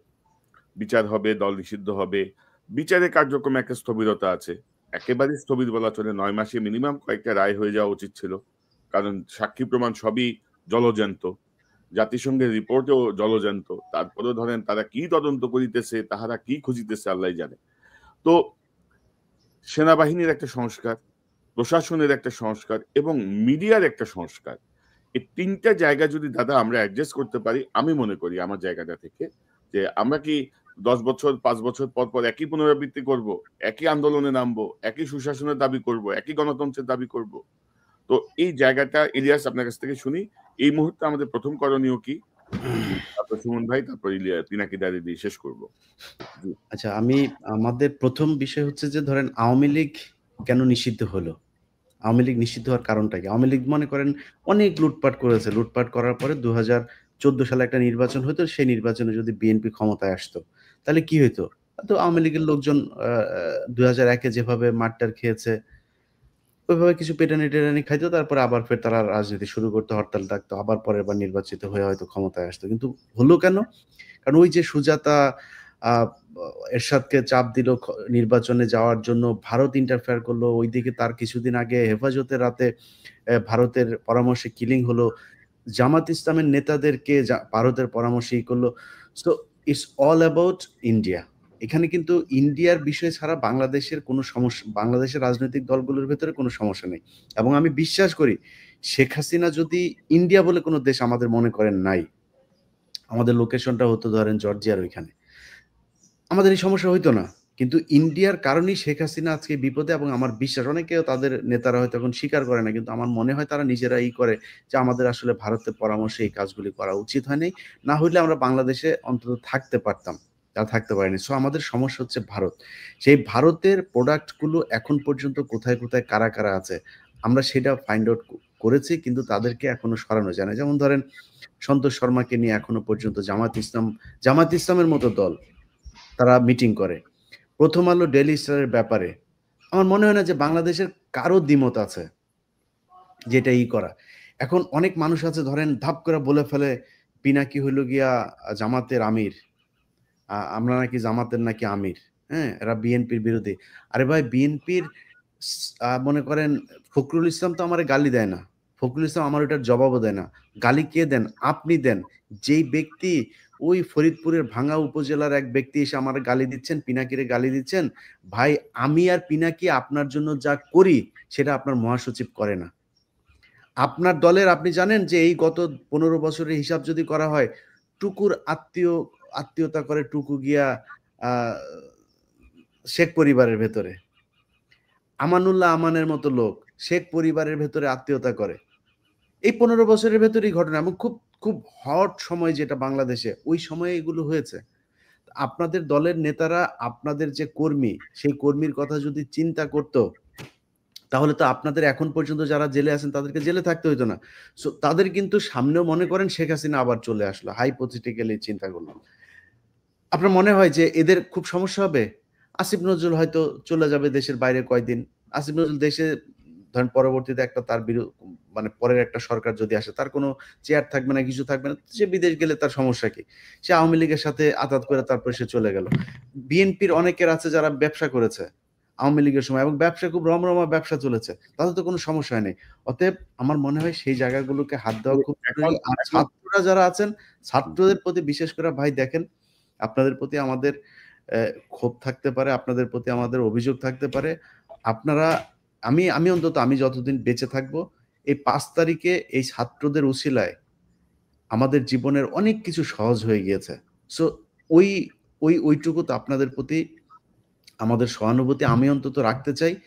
আপনারা যদি প্রথম আলো, ডেইলি স্টার, সন্তোষ, ইন্ডিয়া, আওয়ামী লীগ এদের কাছাকাছি না যান, এর বাইরে ভাই যা মনে চায় করেন, আপনাদের প্রতি ভালোবাসা থাকবে, ওইটা অন্তত করেন না। এবং বাংলাদেশের মানুষ যে আপনাদের পেছনে এখনো আছে কিছু জায়গায়, সেটা আপনারা টের পেয়েছেন 2 দিন আগে আওয়ামী লীগ নিষিদ্ধের। এর মাঝখানে অনেক কিছু করেছেন আপনারা, মানুষ কিন্তু আপনাদের পেছনে যায়নি, বরং এক জায়গায় গিয়েছেন আপনাদেরকে ধরে পিটিয়েছে। এই এনসিপি গিয়েই তো মার খেয়েছে, এই হাসনাত গিয়েও মার খেয়েছে, কিন্তু কালকে আপনার পেছনে এসেছে। কেন এসেছে?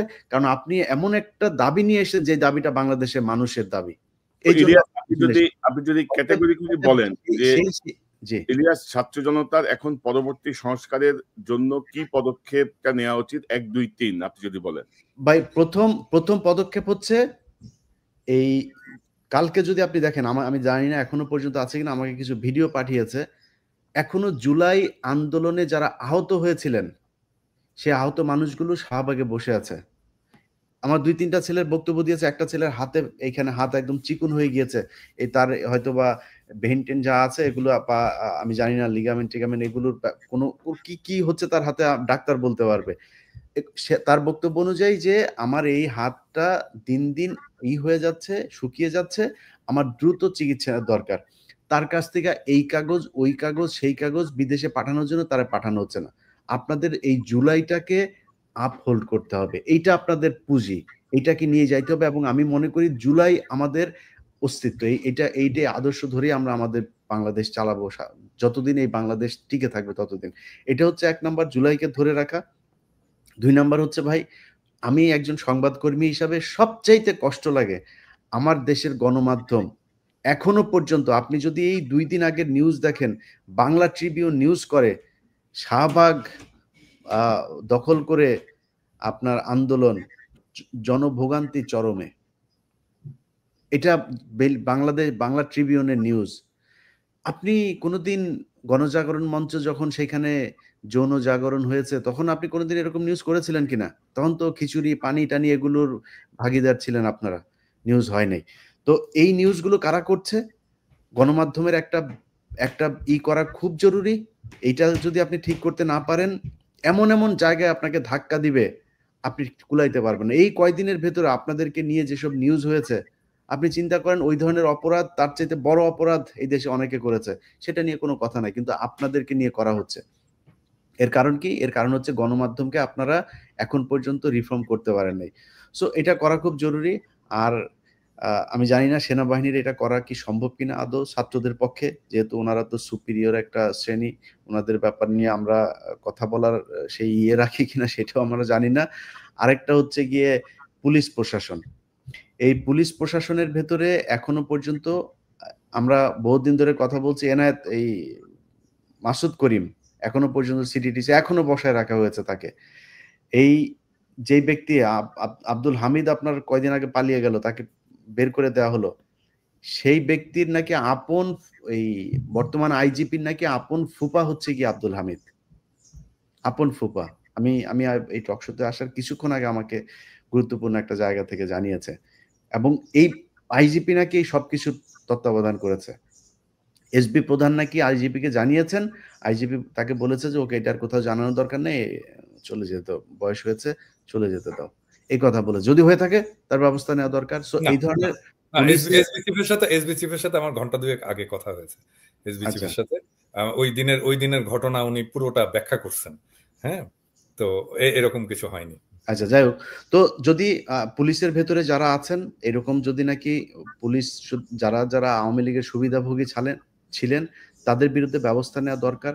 এবং এখনো পর্যন্ত অনেক পুলিশ আছে এরকম যাদেরকে পদে বসিয়ে রাখা হয়েছে। এত পুলিশ আসলে জনগণের পক্ষে ছিল না। আমার মনে হয় খুব দ্রুত এই ছাত্র আন্দোলন 2018 থেকে এই পর্যন্ত ছাত্র আন্দোলনে যাদের চাকরি হয় নাই, শুধুমাত্র আওয়ামী বিরোধী আন্দোলন করার কারণে যারা জেল খেটেছে, মামলা থাকার কারণে যার ক্লিয়ারেন্স দেওয়া হয়নি এবং যাদেরকে চাকরি দেওয়া হয়নি, তাদেরকে খুব দ্রুত এসপি পদে আপনার বিসিএস করে তারপরে অন্য কোনো ক্যাটাগরিতেও তাদেরকে এখানে দেওয়া যেতে পারে। সাব ইন্সপেক্টর পদে তাদের করা যেতে পারে, কনস্টেবল পদে। অসংখ্য আন্দোলনকারী আহত পরিবারগুলো আছে, তাদের পরিবারের সদস্যদেরকে দেওয়া যেতে পারে। আমার মনে হয় তারা কখনোই বাংলাদেশের সাথে বিট্রে করবে না। তো এই জায়গাগুলো করা দরকার।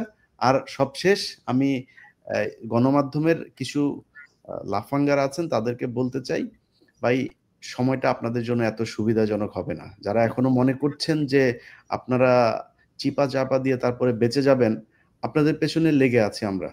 অতএব এখানে বসে থাকা যাবে না। এখানে যদি বসে থাকতে হয় তওবা করে তারপরে আসতে হবে। না, অবশ্যই। এবং ইলিয়াস যে কথাটা বললেন অত্যন্ত গুরুত্বপূর্ণ। দাদা, গত 16 বছরে এনএসআই রিপোর্টের মাধ্যমে পুলিশে নিয়োগের আগে যাদেরকে বাদ দেওয়া হয়েছে, যে তার বাবা বিএনপি করে, তার চাচা জামাত করে, তার শ্বশুরের ভাই বিএনপি করে, এই জাতীয় লোকগুলোকেও যদি নিয়োগ দেওয়া হতো 9 মাসে তারা এখন বের হয়ে যেতেন প্রশিক্ষণ নিয়ে। যারা প্রাথমিক বাছাইয়ের পরে টিকে ফাইনাল রিপোর্টের কারণে, গোয়েন্দা সংস্থার রিপোর্টের কারণে বাতিল হয়ে গেছেন। এবং আজকে অসংখ্য ধন্যবাদ পিনাকিদা, মেজর সুমন, ইলিয়াস হোসেন। আমরা অনেক গুরুত্বপূর্ণ কিছু বিষয় নিয়ে আলোচনা করলাম। আসলে বিষয়গুলো এমন যে এগুলা প্রত্যেকটা নিয়েই আসলে 1-1.5 ঘন্টা করে আলোচনা হতে পারে, অনেক তথ্যবহুল হতে পারে। বাট আমরা কিছু বিষয় নিয়ে কাজ করছি, আমি, ইলিয়াস, স্পেশালি আশা করি আগামী এই সপ্তাহের মধ্যে হয়তো কিছু আপনাদের সামনে আনতে পারবো, কারণ সবার আগে আমার দেশ এবং দেশের মানুষ কোনো দল মত সকল কিছুর ঊর্ধ্বে উঠে এই থিওরিতেই আমি পিনাকিদা, ইলিয়াস আমরা কাজ করছি, এবং আমাদের এখানে যারা অতিথি হিসেবে আসেন তারাও আসলে এই মানসিকতাই পোষণ করেন। সবার আগে দেশ, নিজের স্বার্থ বা অন্য কোনো দলীয় স্বার্থ বা অন্য কোনো ব্যক্তি স্বার্থ আমাদের মধ্যে কাজ করে না। আশা করি আমাদের দর্শকরা আমাদের এই বিষয়টি বোঝেন এবং সেভাবে আমরা কাজ করে যাব। আমাদেরকে চোখ রাঙায় লাভ নাই, ভয় দেখায় লাভ নাই। এগুলো সব শরবতগুলো আমরা অনেক আগে খেয়ে ফেলছি, সব টনিক দেয়া আছে, অ্যান্টিডোট দেয়া আছে, কোনো সমস্যা নাই। আমরা আমাদের মতো কাজ করেই যাব ইনশাল্লাহ, যতদিন পর্যন্ত বাংলাদেশ একটা সুস্থির জায়গায় না পৌঁছায়, মানুষের অধিকারের জায়গাটা যেন মনে হয় যে আমরা মানুষের অধিকার নিশ্চিতের একটা কাছাকাছি পর্যায়ে পৌঁছেছি, আমরা আমাদের কাজ অব্যাহত রাখবো। অতিথি সবাইকে অসংখ্য ধন্যবাদ। এবং আমরা দাদা, আমার মনে হয় যে আমরা প্রতি রবিবার এরকম একটা শো যদি রেগুলার করতে পারি, অনেক বিষয় নিয়ে আমরা আসলে মানে কনক্লুসিভ একটা আলোচনা করতে পারবো। আপনাদের সবাইকে অসংখ্য ধন্যবাদ। ধন্যবাদ। আসসালামু আলাইকুম। ওয়ালাইকুম আসসালাম। দর্শক, এতক্ষণ যারা অনুষ্ঠান শুনলেন নিশ্চয়ই আপনি আলোচনা মর্মার্থ উপলব্ধি করতে সক্ষম হবেন। জুলাইতে যেই শহীদ যারা হয়েছেন, জুলাইতে যারা অঙ্গ হারিয়েছেন, চোখ হারিয়েছেন, তাদের যেই বলিদান, তাদের যে আত্মত্যাগ, সেই আত্মত্যাগ আসলে আমরা 9 মাসের মাথায় অনেকটাই ভুলে যাচ্ছি, অনেকটাই ফিকে হয়ে আসছে, অনেকেই চোখ রাঙাচ্ছে, অনেকে আওয়ামী লীগকে পুনর্বহালের চিন্তা করছে, অনেকে নানা ফরম্যাটে আওয়ামী লীগের পক্ষে কাজ করছে, ন্যারেটিভস তৈরির চেষ্টা করছে। আমাদের পুলিশ, আমাদের সেনাবাহিনী, আমাদের বিচার বিভাগ, আমাদের আমলাতন্ত্র, আমাদের সকল জায়গায় এবং শিক্ষা প্রতিষ্ঠানেও মানে আওয়ামী সুবিধাভোগী যারা ছিল তারা এখনো সজাগ বহাল। যেটি পিনাকিদা বলছিলেন, আমরাও মনে করি যে পুরো সংস্কারের জায়গাটায় একে তালিকা প্রণয়ন করে আমাদের এগিয়ে যাওয়া উচিত। বাট প্রথমেই আমার মনে হয় যে আওয়ামী সবচেয়ে বড় লেসপেন্সার, সবচেয়ে বড় সুবিধাভোগী দুর্নীতিবাজ রাষ্ট্রপতি শাহাবুদ্দিন চুপ্পু, তাকে অপসারণ করা জরুরি। কারণ তার হাতে এত ক্ষমতা রেখে, তার হাতে একটা মেজর ক্ষমতা রেখে আমার মনে হয় যে আমরা নিরাপদ থাকতে পারবো না।